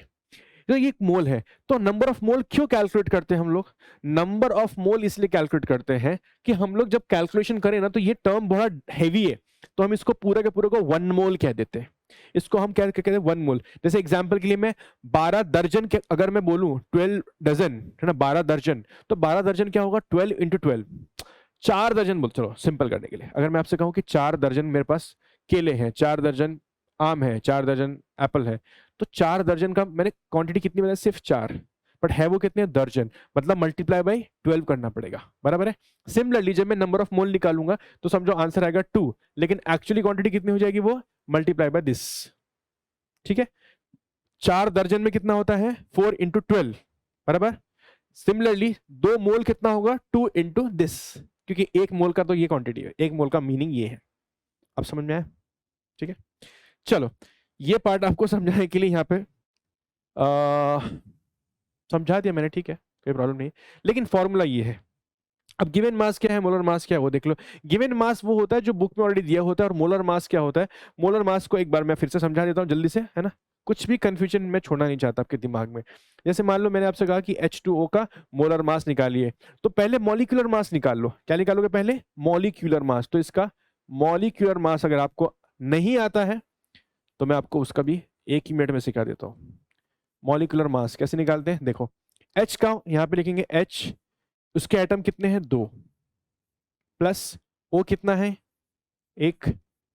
तो अब हाइड्रोजन का मास कितना होता है, 1 मल्टीप्लाई बाय 2, प्लस ऑक्सीजन का मास कितना होता है, 16 मल्टीप्लाई बाय 1। तो कितना हो जाएगा, देखो 2 प्लस 16, आंसर आ गया 18। अब जो 18 आंसर है वो यू में आया, क्यों, ये मॉलिक्यूलर मास है। जब इसका मोलर मास निकालते हैं तो बस क्या करना है आपको, ये 18 यू हटाओ और 18 जी लगा दो। क्या करना है, 18 यू हटा के 18 जी लगा दो, तो ये क्या बन जाएगा, उसका मोलर मास। क्या बन जाएगा, उसका मोलर मास। ठीक है, समझ में आ गई बात, कितना इजी है। तो मॉलिक्यूलर मास निकाला, उसमें यू को हटा के जी लगा दिया, वो बन जाएगा मोलर मास। ठीक है, ये पार्ट ऑलरेडी गिवन रहता है, गिवन इन क्वेश्चन। नहीं गिवन है तो फिर ये गिवन होगा, ये गिवन होगा, ये निकालना पड़ेगा। अल्टीमेटली ये बेसिकली गिवन रहता है। नहीं भी गिवन है तो ये दिया होगा, ये दिया होगा, ये निकालना पड़ेगा। ये नहीं दिया होगा तो ये दिया होगा, इससे आपको ये निकाल लेना पड़ेगा। मतलब करेंगे भी आगे, सॉल्व हो जाएगा। ठीक है, तो नंबर ऑफ मोल्स निकालते हैं। अब आओ समझते हैं इस टेबल के बारे में। ओके, तो next is what, concentration of acid and base. ठीक है, तो नेक्स्ट क्या बेटा, कॉन्सेंट्रेशन ऑफ एसिड और बेस। ये जो टेबल दिया गया है, इस टेबल के बारे में अब हम बात करते हैं। तो अब तक जो हमने कुछ पढ़ा है ना, इस अब तक जो हमने कुछ देखा, उस पे ये एक टेबल भी दिया गया है। इस टेबल को थोड़ा सा हम समझते हैं कि इस टेबल के अंदर क्या क्या इंफॉर्मेशन है, और कुछ चीजें हमें भी तो फिल करनी है ना भाई। तो देखो, अब सोल्यूट दिया गया है, सोल्यूट क्या होता है ये समझ लिया, सोल्यूशन क्या होता है वो हमने समझ लिया है ना, कॉन्सेंट्रेशन क्या होता है वो सब समझ नहीं गया, अब वो सब समझ में आ गया है। अब हम क्या बात करने वाले हैं, अब हम बात करने वाले हैं इस टेबल की। अब इस टेबल में क्या क्या है देखो ध्यान से। तो सॉल्यूट यहाँ पर देख सकते हो आप, यहाँ लिखा है सॉल्यूट। सॉल्यूट में ABC मतलब सॉल्यूट का नाम है, उसका मॉलिक्यूलर फॉर्मूला है, और उसका मॉलिक्यूलर मास है। अगर आपको इसमें से कोई भी चीज नहीं आती, कोई प्रॉब्लम की बात नहीं है, अपन उसको डिस्कस कर लेंगे वन बाय वन। ठीक है, उसके बाद ग्राम, ये ग्राम क्या है, उसका मास, मतलब कोई भी फॉर एग्जांपल पानी है तो पानी कितने ग्राम है, ये ऑलरेडी मास लिया गया है। जैसे मैं आपसे कहूं कि मेरे पास 500 ml वाटर है, या मैं कहूं कि मेरे पास आधा किलो पानी है ना, तो बेसिकली यहाँ पे उसको यहाँ पे किस में लिया गया, ग्राम में लिया गया है, यहाँ पर लीटर में नहीं लिया गया है। ठीक है, तो लीटर में जनरली हम लोग वॉल्यूम कंसीडर कर रहे हैं, लेकिन जब हम मास लेते हैं तो मास केजी में होगा, या तो फिर वो ग्राम में होगा। ठीक है, क्लियर है बात। चलो, अब नेक्स्ट क्या है, मोल निकालना है। उसके बाद लीटर है, लीटर ऑलरेडी यहाँ पर गिवन है, तो कुछ करने की जरूरत नहीं, यहाँ पर ये पार्ट पूरा का पूरा गिवन है। अब ये सारी चीजें कैसे निकालनी है, ये 2 फॉर्मूले हैं और बाकी का ये है, एक एक करके करते हैं ना। आ जाओ देखो, तो सबसे पहले दिया है सोडियम क्लोराइड, उसका फॉर्मूला है NaCl, कॉमन सॉल्ट है, हमारे घर में होता है, सबको पता है। उसका मॉलिक्यूलर मास 58.5 है। कैसे आया, ये ऑलरेडी आ चुका है। अगर नहीं समझ में आया कैसे आया, तो आप क्या कर सकते हो, NaCl का मास अभी तक निकालना नहीं आता है, तो देखो Na का होता है 23 और Cl का होता है 35.5, 35.5 ये है। तो इसको दोनों को ऐड कर लोगे तो आंसर क्या आ जाएगा, 58 के आसपास आ जाएगा, 58.5 आ जाएगा। ये है यहाँ पे ये जो आया वैल्यू कैसे आया मैं आपको वो बता दिया हूँ, ठीक है। चलो अब नेक्स्ट क्या करेंगे, यहाँ पर इन्होंने ग्राम में दिया, ये पूरा का पूरा वैल्यूज दिए गए। हम लोग स्टार्ट करते हैं डायरेक्टली सेकंड से, है ना, क्योंकि हमारे लिए वो ज्यादा इंपॉर्टेंट है। तो देखो जरा सेकंड में क्या लिखा है। सेकंड है HCl। HCl का फॉर्मूला, HCl का नाम क्या होता है, HCl का नाम क्या होता है, हाइड्रोक्लोरिक एसिड। तो लिख लेते हैं फटाफट से, आओ लिखते हैं। तो ये है हमारा हाइड्रो, और येलो कलर इस पे दिख नहीं रहा होगा आपको आई गेस, है ना, तो हम लोग कलर चेंज कर लेते हैं। हाइड्रोक्लोरिक एसिड है ये, ब्लू से लिख देते हैं हम लोग, हाइड्रोक्लोरिक, ठीक है, हाइड्रोक्लोरिक एसिड है ये, ठीक है। इसका मॉलिक्यूलर मास निकालना है, नहीं आता है कोई प्रॉब्लम नहीं, आ जाओ फटाफट से निकाल लेते हैं। सब कुछ मैं आपको पूरा पूरा का पूरा देके जाऊंगा, है ना, कुछ भी आपको टेंशन लेने की जरूरत नहीं है। अगर आपको बिल्कुल भी नहीं आता, बेसिक से भी आपने मतलब इससे पहले बेसिक बिल्कुल भी क्लियर नहीं है तो भी क्लियर हो जाएगा। कैसे मॉलिक्यूलर फॉर्मूला निकाल रहे हैं, देखो हाइड्रोजन का एटम कितना है यहाँ पर, इस पूरे के पूरे मॉलिक्यूल में एक ही दिख रहा है, हाइड्रोजन एक दिख रहा है, तो हाइड्रोजन मल्टीप्लाई बाय 1 कर देंगे। Cl कितना है, Cl का भी एक ही है तो मल्टीप्लाई बाय 1 कर देंगे। बीच में प्लस का साइन क्योंकि दो डिफरेंट एलिमेंट है, ठीक है। अब H का जो मास होता है वो कितना होता है बेटा, 1 होता है, तो 1 इंटू 1 कर देते हैं। उसके बाद प्लस का साइन लगा दो, Cl का कितना होता है 35.5, 35.5। नाउ सी सो 1 इंटू 1 कितना हो गया, 1 प्लस 35.5, ये कितना हो जाएगा, ये तो यहाँ पर 1 चाहिए था, ठीक है। 35.5 इंटू 1 एंड 1 इंटू 1, ठीक है। तो यहां से मल्टीप्लाई करोगे तो सेम वैल्यू मिलेगी, यहां भी मल्टीप्लाई करोगे तो सेम वैल्यू मिलेगी। बेसिकली क्या करना पड़ेगा, 1 प्लस 35.5, इसका आंसर आ जाएगा 36.5, ठीक है। ये आंसर आ गया, तो यही क्या हो जाएगी, यही तो वैल्यू है, ठीक है। So this is the value 36.5। ये क्या निकल के आया बेटा, ये निकल के आ गया उसका मॉलिक्यूलर मास, ठीक है। यहां तक क्लियर है, इसको हम हटा देते हैं, ठीक है। तो इसको मैं हटा देता हूं। चलो नेक्स्ट क्या है, आपको निकालना है मोल। मोल कैसे निकालते हैं, देखो फॉर्मूला, मोल का फॉर्मूला क्या है, D/C। ऑलरेडी यहां पर दिया हुआ है, आपको ज्यादा टेंशन भी लेने की जरूरत नहीं है, यहां पर D/C कर दोगे तो आंसर आ जाएगा, ठीक है। आपने इससे पहले अगर मेरा मोल कॉन्सेप्ट के ऊपर ना एक पूरा का पूरा वीडियो है, वो भी आप देख लोगे तो आपको मोल के बारे में पूरा अंदाजा आ जाएगा कि मोल होता क्या एक्चुअली, ठीक है। लेकिन यहाँ पर ऑलरेडी दिया है तो हम उसको ज्यादा कॉम्प्लिकेट नहीं करेंगे, इसको यूज कर लेते हैं, ठीक है। D/C, डी की वैल्यू पता है, सी की वैल्यू पता है। डी की वैल्यू देखो 3.65 है, ये देखो 3.65, और सी की वैल्यू कितनी है 36.5, 36.5।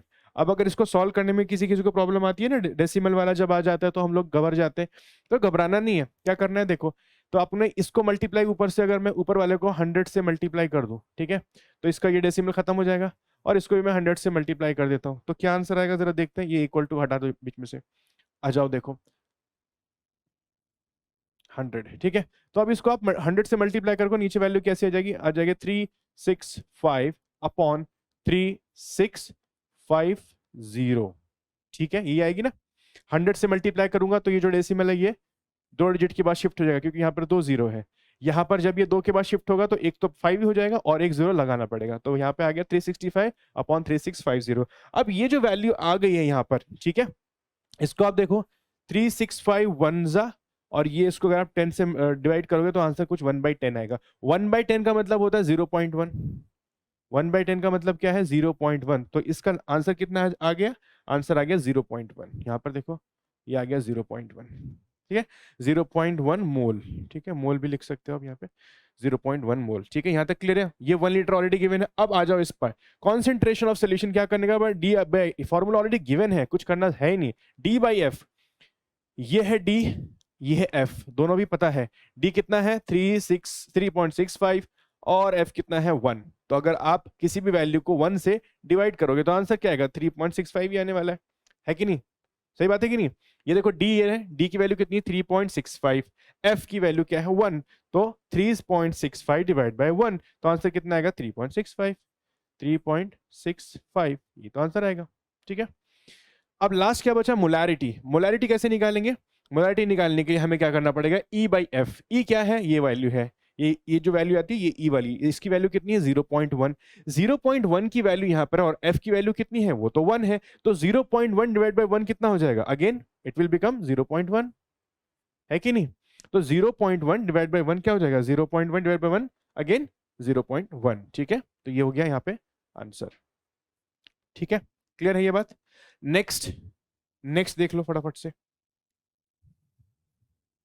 ठीक है, समझ समझ के चलो, ज्यादा डिफिकल्ट नहीं है, इजी है, बट ऐसा लगता है ना न्यूमेरिकल्स देख के घबरा जाते हैं। NaOH इसको बोलते हैं सोडियम हाइड्रोक्साइड, इसका नाम क्या है? इसका नाम है sodium hydroxide, sodium hydroxide, hydroxide. ठीक है, इसको बोलते हैं सोडियम हाइड्रोक्साइड। तो सोडियम हाइड्रोक्साइड NaOH है बेटा। इसका अब हमें मॉलिक्यूलर फॉर्मूला निकालना है, अभी मैंने सिखा तो दिया है, फिर से एक बार हम लोग इसको भी कर लेते हैं। क्या है NaOH?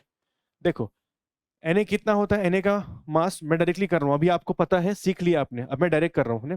ठीक है, सो 23 प्लस O का कितना होता है 16 प्लस 1। ठीक है, कितना हो जाएगा टोटल? देखो टोटल हो जाएगा 23 प्लस 17, आंसर कितना आएगा बोलो? 40। तो कितना निकल के आया मास, मॉलिक्यूलर मास कितना आ गया? That is 40। समजते का नाही? ठीक आहे, मग आता काय काढायचं आपल्याला? आता काढायचं ग्रॅम, ग्रॅम मध्ये मास, ग्रॅम गिवन नाही येते, बरोबर आहे ना? मग ते काढू आपण, चला okay. So how to calculate gram? देखो अब यहाँ पे दिक्कत ये है कि ये ग्राम कैसे निकालेंगे, कैसे निकालेंगे? हमारे पास एक फॉर्मूला है, डी निकालने के लिए भी फॉर्मूला क्या है? E is equals to D by C. क्या बोला मैंने? E is equals to D by C, ये भी एक फॉर्मूला है। इसका जो बेटर फॉर्मूला है, जो एक्चुअल फॉर्मूला, वो भी मैं आपको बता दूंगा, लेकिन अभी आप इस फॉर्मूले से भी यूज करोगे तो आपको समझ में आ जाएगा। मैं आपको बताता हूँ, वो फॉर्मूला बता रहा हूँ, बट पहले इसको यूज करते हैं। तो E is equals to D by C. क्या मुझे E की वैल्यू पता है? हाँ पता है, कितनी है? 1.5, लिख दो 1.5। क्या मुझे D की वैल्यू पता है? नहीं, वो तो निकालनी है। ठीक है, तो D की वैल्यू को मैं X पुट कर देता हूँ। उसके बाद C, क्या मुझे C की वैल्यू पता है? 40, हाँ पता है 40। तो क्या मैं X की वैल्यू निकाल सकता हूँ? क्या मैं X की वैल्यू निकाल सकता हूँ? X की वैल्यू क्या हो जाएगी? X is equals to 40 into 1.5, बराबर है 40 इंटू 1.5। 40 इंटू 1.5 किया तो आंसर कितना आ जाएगा? इसका आंसर आएगा 6। X का वैल्यू कितनी आएगी? 6, ये आंसर आ जाएगा। तो यहां पे आपको आंसर निकल के आया है 6 ग्राम। ठीक है, ये निकल के आया। ठीक है, मैं जो फॉर्मूला बता रहा था वो फॉर्मूला क्या है वो भी सुन लो, है ना? ये फॉर्मूला जो है इससे भी आपका काम तो चल ही जाएगा, लेकिन फिर भी मैं आपको बता के चलता हूँ, मतलब कभी आपको जरूरत पड़ी तो आप यूज कर सकते हैं इस फॉर्मूला को। फॉर्मूला है mole, sorry number of mole, number of mole is equals to given mass upon molar mass, given mass upon molar mass, molar mass. ठीक है, अब गिवन मास क्या है? देखो इसको बोलते हैं जो ग्राम में दिया है ये गिवन मास है, यही आपको कैलकुलेट करना है। नंबर ऑफ मोल ऑलरेडी दिया 1.5 और ये हो जाएगा इसका मोलर मास। तो मोलर मास जो यू में होता है बस यू हटा के जी लगा देना होता है ना? तो ये है एक्चुअल फॉर्मूला। आप वो E is equal to D by C करके भी निकाल सकते हो, जो यहाँ पे लिखा है उसको भी ध्यान में रख के कर सकते हो, बट ये this is the actual formula, ये एक्चुअल फॉर्मूला है। ठीक है, ठीक है। नेक्स्ट क्या है हमारा? ग्राम पर लीटर। ग्राम पर लीटर, देखो ग्राम दिया यहाँ पर, ये डी है, ग्राम दिया 6 ग्राम। ठीक है, मैं यहाँ पर सॉल्व कर रहा हूँ इसको, अब इसको हटा देता हूँ, आप पॉज करके कॉपी कर लेना। ठीक है, मैं थोड़ा इस फास्ट इसलिए कर रहा हूँ क्योंकि मुझे पूरा सॉल्व भी करना है ना, तो इसीलिए। चलो, तो अब हम करेंगे ग्राम per litre, D by F. D कितना है बेटा? 6 है। डी कितना है? 6। Okay, D by F, F कितना है? 2 है। तो 6/2 क्या आ जाएगा आंसर बोलो? कितना आ जाएगा? 3, 2 3 जा 6, तो 3 ग्राम पर लीटर। यहाँ पे आंसर कितना आ गया? 3। ओके, टेबल आपकी कंप्लीट होती जा रही है, 3 ग्राम पर लीटर। ठीक है, उसके बाद लास्ट वाला टेबल में देख लेते हैं। लास्ट टेबल में क्या आएगा? लास्ट टेबल का देखो, यहाँ पे आपको निकालनी है मोलैरिटी। मोलैरिटी का फॉर्मूला क्या है? मोल। ठीक है, यहाँ पे लिखा मोल अपॉन लीटर। तो मोल कितने हैं? मोल तो है हमारे पास 1.5, मतलब E की वैल्यू कितनी है? 1.5। ठीक है, 1.5 डिवाइडेड बाय क्या करना है? लीटर। कितना लीटर है? 2। तो 1.5 डिवाइड बाय 2 कर दो, कितना आएगा आंसर? 0.75। ठीक है, तो यहाँ पे कितना आ जाएगा? 0.75।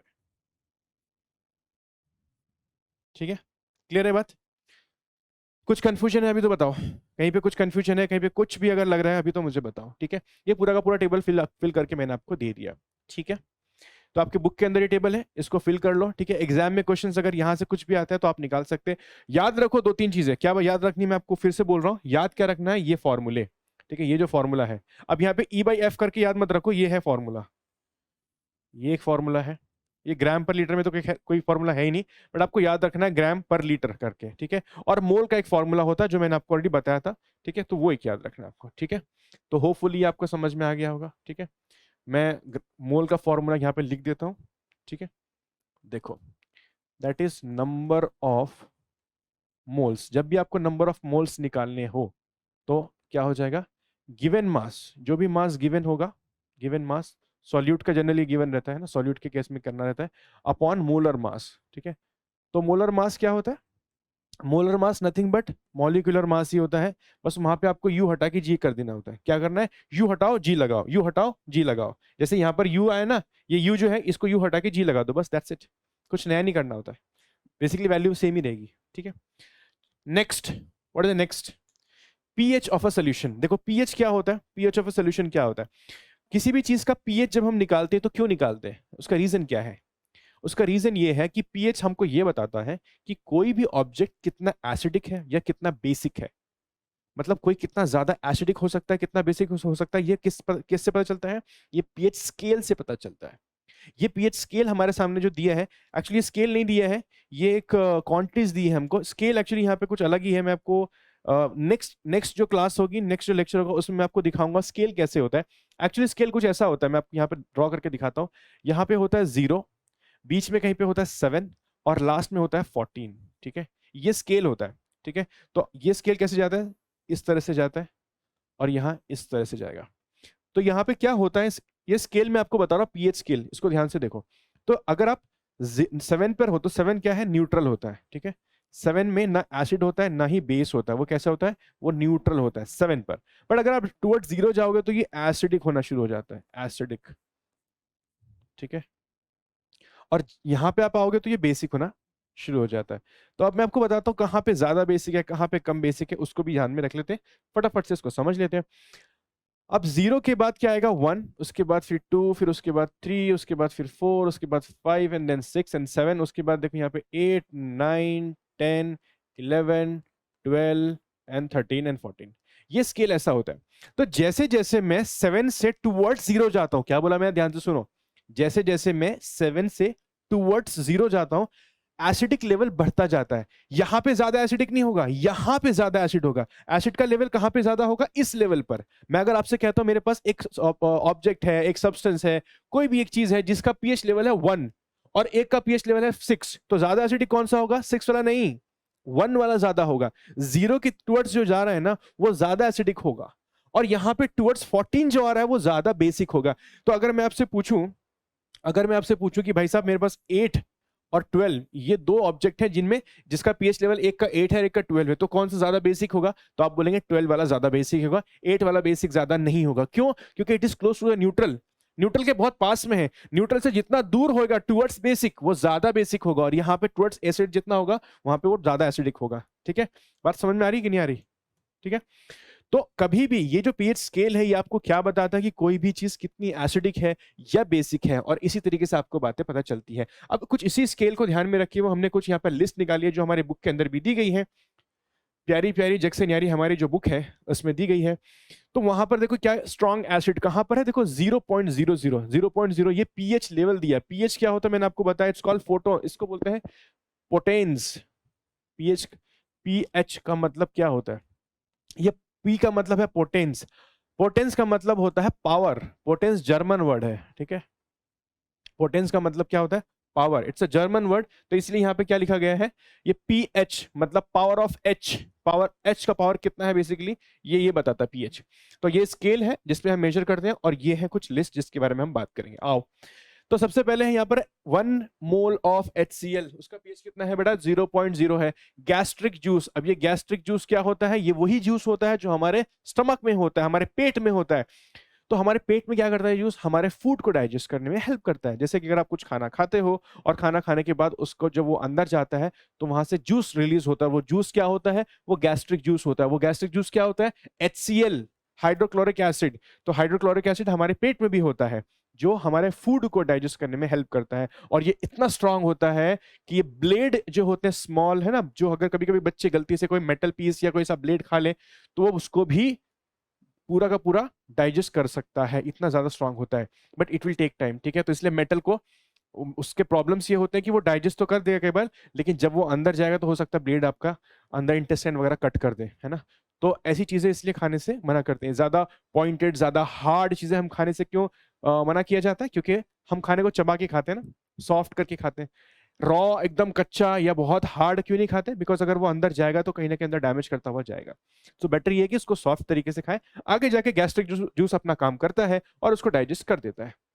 लेमन जूस, लेमन जूस है ना, लेमन जूस का पीएच देखो 2.5 दिखा है यहाँ पर, है ना। तो ये लेमन जूस है, काफी खट्टा है और इसका जो एसिड है 2.5 तक चला गया है एसिडिक लेवल। विनेगर है, टोमेटो जूस है, ब्लैक कॉफी है, एसिड। अब ये सारी चीजें हम घर में कंज्यूम करते हैं यार, है ना। ये सारे का सारा घर में हम कंज्यूम करते हैं, कॉफी पीते हैं, टोमेटो जूस है, विनेगर है, ये सब तो हम घर में यूज करते हैं।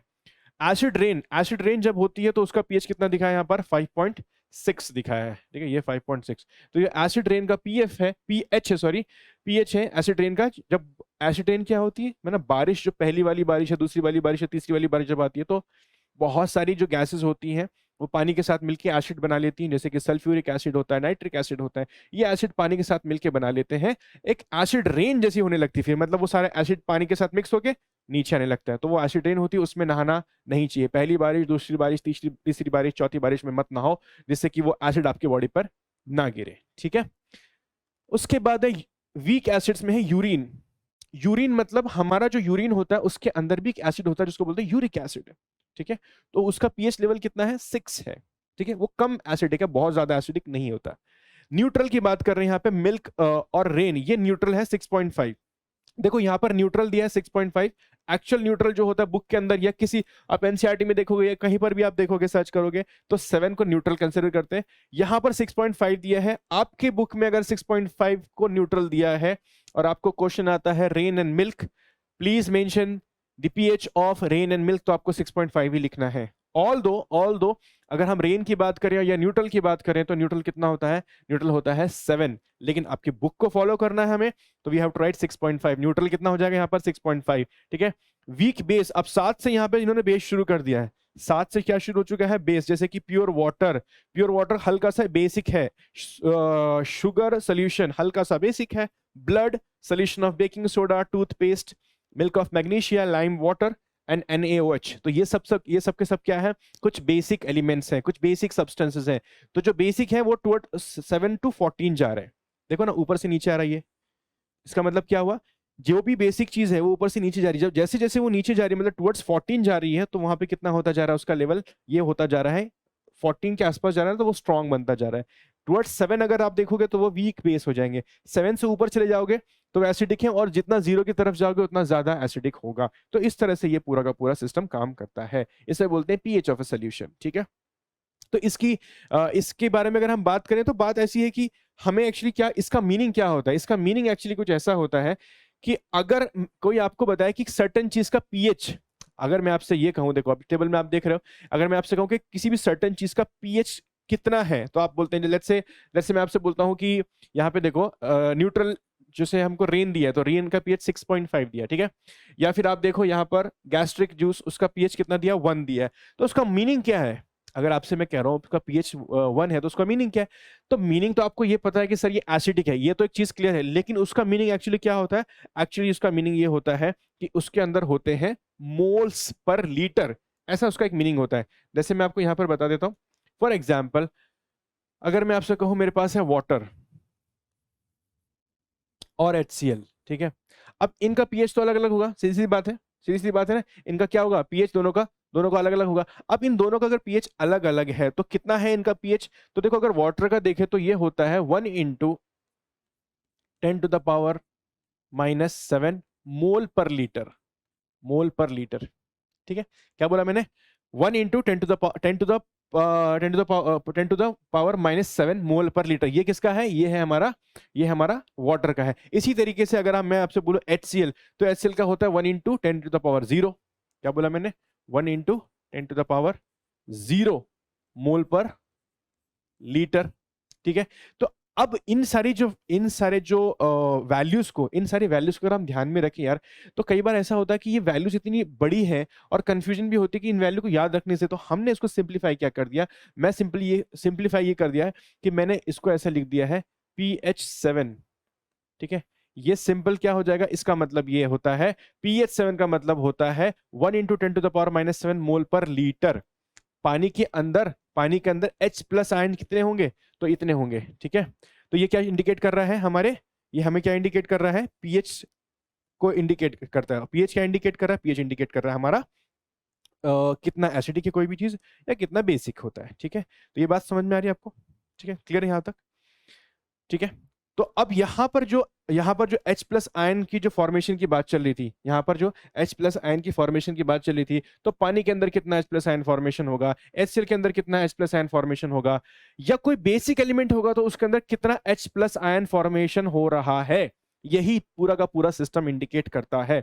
एग्जाम्पल के लिए मैंने आपको बता दिया, जैसे पानी के अंदर H प्लस आयन की बात कर रहा हूं मैं, क्या बोल रहा हूं बार बार फिर से, H plus ions. H plus ions क्या शो करता है, कोई भी चीज कितना बेसिक है, कितना एसिडिक है ना, एसिडिक लेवल इंडिकेट करता है। तो अगर 10⁻⁷ है तो उसका पीएच लेवल 7 है, जिसको हम न्यूट्रल कंसीडर करते हैं। तो अब इनको इस वैल्यू में ना कंसीडर करके हम इनको कुछ ऐसा लिखने लगे, pH7 pH1 है ना, ऐसा कंसीडर करने लगे। तो पीएच से हम समझ में आ जाता है pH1 pH7 का मतलब क्या होता है, यहाँ पर आप देख रहे हैं उसका मीनिंग एक्चुअली क्या होता है ना। तो ये मीनिंग है, तो ये क्या है 1 × 10⁻⁷ मोल पर लीटर, ये H प्लस आयंस है। These are what, these are H plus ions. Confusion कहीं भी मत रखो कि वैल्यू समझ में ना आए। ठीक है, तो इसको सिंप्लीफाई तरीके से हमने पीएच में कन्वर्ट कर दिया। अब हमें जहां पर भी पीएच दिखता है ना, तो हम समझ जाते हैं कि इसका मतलब क्या है। इसके पीएच का मतलब ये होता है number of ions, H plus ions है ना, नंबर ऑफ आयंस कितने होंगे, तो वही इसको हमने पीएच में कन्वर्ट करके सिंप्लीफाई वर्जन करके दे दिया आपको। ओके, चलो नेक्स्ट। अब देखो जरा ध्यान से, ये जो हमने अभी तक डिस्कशन कर रहे थे ना वहां पे न्यूमेरिकल्स, ये न्यूमेरिकल्स आपके बुक के अंदर दिए गए हैं। ठीक है, इसमें से आपको कुछ होमवर्क भी मिलेगा। आई थिंक 4 है in your book, they are 4 numericals given. मैंने यहाँ पर 2 ले लिए हैं, तो हम 2 को डिस्कस कर लेते हैं और उसके बाद बाकी 2 होमवर्क। चलो पहला देखते हैं क्या लिखा है, write down the concentration of each of the following solution in gram per litre and मोल पर लीटर। चलो तो भाई लोग क्या करना है, फॉर्मूला देखो, ग्राम पर लीटर करना, ये है ग्राम, तो उठा लो चुपचाप इसको, 7.3 ये हो गया ग्राम में। अब नीचे है ये भाई साहब है ml में, ओहो ये क्या है हमारा, ये तो ml में आ गया। अब अगर ये ml में है तो इसको हमें किस में कन्वर्ट करना पड़ेगा, इसको कन्वर्ट करना पड़ेगा लीटर में। ये तो ग्राम में प्रॉपर है, लेकिन ये प्रॉपर नहीं है, तो इसको प्रॉपर करना पड़ेगा। कैसे करेंगे प्रॉपर, तो इसको हम डिवाइड बाय, डायरेक्ट में लिख के दिखा देता हूं, क्या कर देंगे, ये देखो ये नीचे हमारा है 100 ml, इसको हम डिवाइड बाय करेंगे 1000। अब डिवाइड बाय 1000 करने से बच्चा लोग ये बन जाएगा लीटर में। ठीक है, 100 ml को डिवाइड बाय 1000 करेंगे तो ये बन गया लीटर, तो ये हो गया ग्राम और ये पूरा का पूरा किसमें हो गया, लीटर। ठीक है, लीटर। क्लियर है ये बात। अब इसको सिंप्लीफाई कर लो बस फटाफट से। अब मैं क्या करूंगा, 7.3 डिवाइडेड बाय, अब देखो मैं इस पार्ट को ऊपर लेके जा रहा हूं, क्यों ऊपर लेके जा रहा हूं, देखो यहाँ पे सॉल्व करना थोड़ा सा मुश्किल है, तो मैं इसको जो डिवीजन में है ना 7.5 के डिवीजन में जो कुछ पार्ट है उसको मैं रेसिप्रोकल कर दूंगा। रेसिप्रोकल करने से क्या फायदा होगा, इसको मैं इधर मल्टीप्लाई कर दूंगा और ये ऊपर नीचे हो जाएगा। ऊपर नीचे मतलब 1000 चला जाएगा ऊपर और 100 आ जाएगा नीचे, ये मैथ्स में आपने पढ़ा होगा। ठीक है, जब इस डिवीजन वाले पार्ट को हम लोग मल्टीप्लिकेशन में लेके जाते हैं तो ये दोनों पार्ट ऊपर नीचे हो जाते हैं, ये 1000 ऊपर और 100 नीचे, कुछ इस तरह से। ठीक है, ऐसा कर सकते हैं। अगर आपको मैथ थोड़ा अच्छा है तो आप इसको यहां पर भी सिंप्लीफाई कर सकते थे, जैसे कि आप ये 20 से 20 कैंसिल कर दो, ये 1/10 हो जाएगा, तो ये हो जाएगा 7.3 अपॉन 1/10। अब फिर से ये 10 ऊपर चला जाएगा यहाँ पर, तो ये मल्टीप्लाई बाय 10 हो जाएगा, या फिर इसको अगर आप सॉल्व करो तो ये हो जाएगा 7.3 डिवाइड बाय 0.1। तो देखो बहुत सारे तरीके से सॉल्व हो सकता है, लेकिन हमें क्या करना है, हमें जो इजीएस्ट तरीका है उसको पकड़ना है। तो इजीएस्ट तरीका मैं आपको बता रहा हूं। अब क्या करोगे, ये 20 कट गया, बचा क्या, 7.3 × 10, आंसर इज 73। कोई प्रॉब्लम यहां तक, ग्राम पर लीटर लिखना मत भूलना, वरना 1 मार्क आधा मार्क्स कट जाएगा। 1 मार्क कट जाएगा, आधा मार्क कट जाएगा, फिर बाद में बोलना मार्क्स कैसे कट गया, हमने तो सही लिखा था। ठीक है बॉस, क्लैरिटी है इसमें, कोई कंफ्यूजन है बताओ, सिंपल है ना, इससे सिंपल क्या मिलेगा, कुछ नहीं मिलता। तो ये आपने निकाला ग्राम पर लीटर में. Now you have to find the value of mole per litre, है ना. आता आपल्याला काय काढायची, एक व्हॅल्यू काढायची. कुठली व्हॅल्यू, मोल पर लिटरची व्हॅल्यू काढायची. मग काढू आपण, चला. सो भाई लोग अब देखो ध्यान से, यहां पर जो सॉरी मोल पर लीटर, अब इसका मोल कैसे निकालेंगे इसको सीख लेते हैं हम लोग जल्दी से. मोल का फॉर्मूला क्या है, अभी तो मैंने बताया था, क्या है, number of moles, number of moles is equals to given mass upon molar mass. Molar mass किसका निकालोगे, सॉल्यूट का निकालोगे. सॉल्यूट क्या है, HCl है.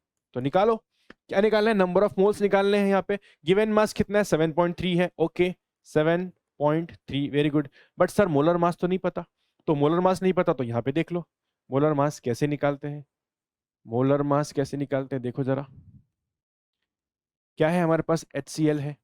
H का कितना होता है, मोलर मास बेसिकली क्या है, मॉलिक्यूलर मास ही निकालना होता है, बट उसको उसको ग्राम में कन्वर्ट कर देना होता है. देखो यहाँ पे क्या है, H कितना है, 1 इंटू एच कर दो, या H इंटू 1 कर दो चलो, और Cl इंटू 1 कर दो. H की वैल्यू कितनी है, H का सॉरी मास कितना है, 1 होता है. सो 1 इंटू 1 प्लस Cl का कितना है, 35.5. ये तो है इंटू 1, मतलब ये और ये क्या हो जाएगा 1, और ये भी कितना हो जाएगा 35.5. 35.5 मतलब आंसर कितना है 36.5. इसका आंसर आएगा एक्चुअली यू में, ठीक है, किस में आएगा, आंसर आएगा यू में. ठीक है, अब ये जो आंसर है ये मॉलिक्यूलर मास है. जब आप मोलर मास निकालोगे तो क्या हो जाएगा, ये 36.5 जी. ठीक है जी, तो ये जाएगा 36.5. अब ये भी जी और ये भी जी, तो दोनों क्या हो जाएगा बोलो, कैंसिल हो जाएगा. होगा कि नहीं होगा, अरे बोलो ना यार, ये सब उड़ जाएगा. तो इसके लिए क्या हो जाएगा, यहाँ पे हम ये वैल्यू पुट नहीं कर रहे हैं, इसको हटा देते हैं. अब इसको सिंप्लीफाई करना है ना. सिंप्लीफाई करने के लिए अब आप सोचोगे कि ये क्या नंबर आ गया, इसको सिंप्लीफाई कैसे करें. तो सिंप्लीफाई करने के लिए आओ देखो, 7.3 को अगर मैं थोड़ा सिंप्लीफाई करूँ तो क्या कर सकते हैं, मैं अगर ऊपर से 10 से मल्टीप्लाई करता हूँ, मतलब यहाँ पर मैं 10 से मल्टीप्लाई कर दूँ और यहाँ पर भी 10 से मल्टीप्लाई कर दूँ, तो क्या हो जाएगा बेटा 73, और ये हो जाएगा 3365. ऐसा होगा कि नहीं होगा. अब अगर ऐसा हो गया तो उसको सिंप्लीफाई कर लो. अब सिंप्लीफाई कैसे करें, ये तो बड़ी वैल्यू आ गई, बड़ी वैल्यू डिवाइजन कैसे में जाएगी, देखो डरने का नहीं रे बाबा. 3657 ऐसे ही है. अब क्या करेंगे, अब ये तो जाने वाला नहीं, तो यहाँ पे एक पॉइंट लगा दो, यहाँ पे 0 लगा दो. 365 कितना हो सकता है, इंटू 2 करके देख लो. 365 into 2, so 2 5 are 10, 1 2 6 are 12 and 1 13, 3 1 carry करेंगे, 2 3 are 6 and 1 7, 730 आ गया ना. सो 365 2 होता है 730. ठीक है, ये हो गया हमारा आंसर. तो आंसर क्या है 0.2, ये आ गया 0.2. ये रफ वर्क को ऐसे मत लिखना, मैं लिख के दिखा रहा हूं आपको, बट आप साइड में करना. चलो भाई लोग, आंसर कितना निकल के आ गया, क्या निकल गया, number of moles. Number of moles per litre निकालना है, लेकिन क्या निकालना है, number of moles per litre. तो आइए पर लीटर कर लेते हैं इसको. तो मोल्स तो निकल के आ गया. अब देखो, तो नंबर ऑफ मोल्स है 0.2, पर लीटर कितना होगा. देखो अगेन ये लीटर में कन्वर्जन किया था हमने, 100/1000. यहीं पे भी, यहाँ पे भी वही कर दो, 100/1000. अब समझदार तो हो ही गए तुम लोग, है ना. अब क्या कर सकते हो, रेसिप्रोकल कर दो, उल्टा कर दो. तो 0.2 को मल्टीप्लाई कर दो, ये ऊपर आ जाएगा वो नीचे आ जाएगा, 1000 ऊपर गया ऐसे, और 100 को नीचे लेके आ जाए. अब क्या करेंगे, अब भाई साहब 2 0 कट, बचा 10. तो 0.2 को 10 से मल्टीप्लाई करेंगे तो आंसर आएगा 2 मोल पर लीटर. ये हो गया आंसर. ठीक है, तो एक आंसर ये निकला, दूसरा आंसर ये निकला. देख लो एक बार, देख लो एक बार. कुछ कंफ्यूजन है, कुछ प्रॉब्लम है तो बोलो. ठीक है, क्लियर है. अभी मैंने सब कुछ बता दिया, मोलर मास कैसे निकालना है, मोल कैसे निकालना है, मोल का फॉर्मूला मैंने आपको बता दिया, ये मोल का फॉर्मूला है. सब कुछ आपके हाथ में है. आप कुछ भी कोई भी बहाना नहीं चलेगा, सर मेरे को ये समझा नहीं वो समझा नहीं, सब कुछ यहाँ पर है पका पकाया. उठाओ वैल्यू पुट करो. ठीक है, तो मोल भी निकलना आ गया, मोलर मास भी निकालना आ गया, दोनों को डिवाइड करेंगे, नंबर ऑफ मोल भी निकल जाएगा, number of divide by litre करोगे, मोल पर लीटर आ जाएगा। इसको क्या बोलते हैं? मोलैरिटी बोलते हैं, मोलैरिटी। चलो अब दूसरा वाला सॉल्व कर लेते हैं, ये वाला। ठीक है, इस पेज को मैं रहने देता हूं, आप बाद में इसको रेफर कर सकते हो, इसलिए मैं इसको छोड़ देता हूं, नहीं तो बोलोगे सर मिटा दिया। दूसरा 2 ग्राम NaOH इन 50 ml। क्या बोला? 2 ग्राम NaOH। क्वेश्चन लिख लेते हैं यहाँ पे, 2 ग्राम NaOH in 50 ml of solution. इसको सॉल्व कर लेते हैं। तो अगेन इसमें भी क्या क्या निकालना है हमको, जो क्वेश्चन में पूछा है वो भी बता देते हैं। पूछा क्या है? सो हमें फाइंड करना है ग्राम पर लीटर एंड मोल पर लीटर। ठीक है, चलो आओ सॉल्व करें। सबसे पहले ग्राम पर लीटर कर लेते हैं। ग्राम, ये है 2 ग्राम पर लीटर करना है, तो ये तो ml में दिया, इसको लीटर में कन्वर्ट कर दो। तो 50 को लीटर में कन्वर्ट करने के लिए क्या करेंगे? Divide by 1000। करेक्ट, यही तो तरीका है। इसको सिंप्लीफाई करने के लिए अब तो तुम सीख ही गए हो, रेसिप्रोकल कर दो, क्या हो जाएगा? ये चला जाएगा 1000 डिवाइड बाय 50। तो कैसे करेंगे सॉल्व? कैसे करेंगे? 50 1 जा 50, 52 जा 100, ये जीरो उठा के इधर लगा दो, 2 2 जा 4, आंसर आ गया 40 ग्राम पर लीटर। पहला आंसर आ चुका है। अब दूसरे के लिए मोल निकालना पड़ेगा। ठीक है, तो निकालेंगे। क्या करेगा सेठ? निकालना पड़ेगा। तो मोल कैसे निकालेंगे भाई लोग? तो मोल, अरे नंबर ऑफ मोल, ठीक है, number of mole is equals to given mass, बोलो मेरे साथ साथ, given mass upon molar mass. बोलते रहोगे याद हो जाएगा, नहीं तो भूल जाओगे। भूला, ऐसा हो जाएगा तुम्हारा। मोलर मास कैसे निकालना है ये तो तुमको आता ही होगा, नहीं आता है तो मैं बता दूंगा। तो बच्चा लोग ब्लैक कलर कैसे आ गया? वाह, ब्लैक नहीं चाहिए। Okay okay. तो ये हमारा फॉर्मूला है नंबर ऑफ मोल का। फिर से हम लोग नंबर ऑफ मोल निकालेंगे, जो कि हमें यहां पर पुट करने हैं, और लीटर तो हमें पता ही है। चलो तो नंबर ऑफ मोल निकाले फटाफट से। गिवन मास कितना है? गिवन मास है 2 ग्राम। चलो भाई साहब, गिवन मास 2 ग्राम। मोलर मास कैसे निकालेंगे? अरे मोलर मास के लिए फिर से क्या करूं मैं? मोलर मास के लिए मैं यहाँ पर नीचे कैलकुलेशन कर देता हूं आपके लिए। मोलर मास का फॉर्मूला, मोलर मास क्या इसका निकालना है? NaOH का निकालना है। NaOH, N का मास होता है बेटा 23, ठीक है, प्लस ऑक्सीजन का होता है 16, प्लस हाइड्रोजन का होता है 1।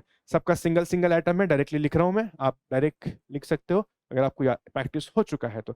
16 + 1 17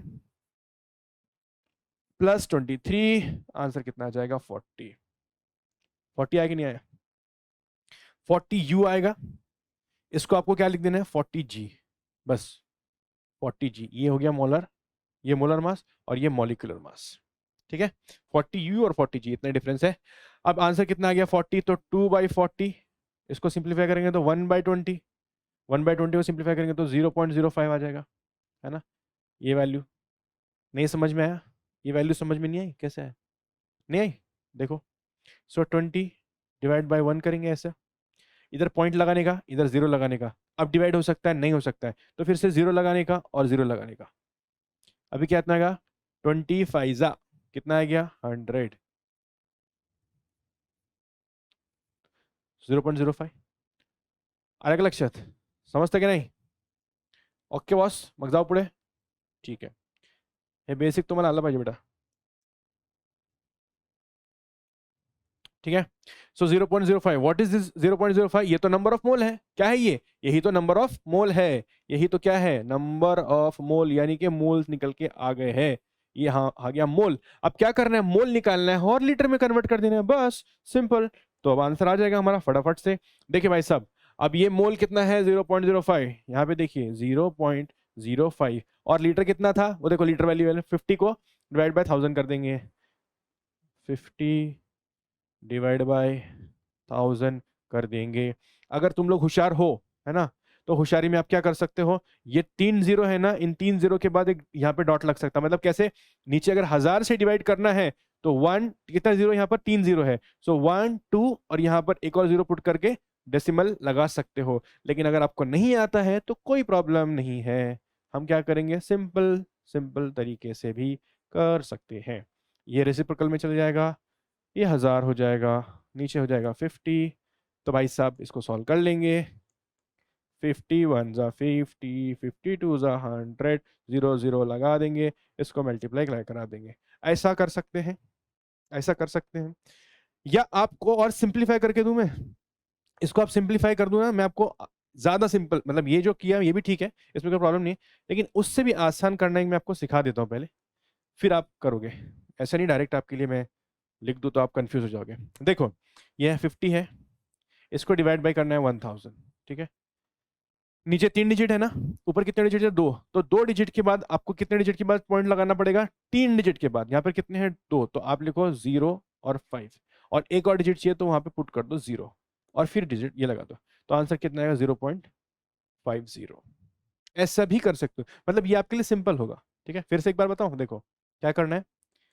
जैसे मान लीजिए मेरे पास है 50/100, ठीक है, चलो, तो मुझे क्या करना पड़ेगा, इसका आंसर क्या आएगा, 2 डिजिट के बाद डेसिमल लगाना है, तो 2 डिजिट तो ऑलरेडी है तो बस लगा दो, तो ये ऐसा आ जाएगा, और इसके पहले 0 लगा दो, 0.50। यहाँ पे 3 डिजिट के बाद लगाना है तो क्या होगा, 50, ये तो 2 हो गए, और एक लगाना पड़ेगा, ये 3 हो गए।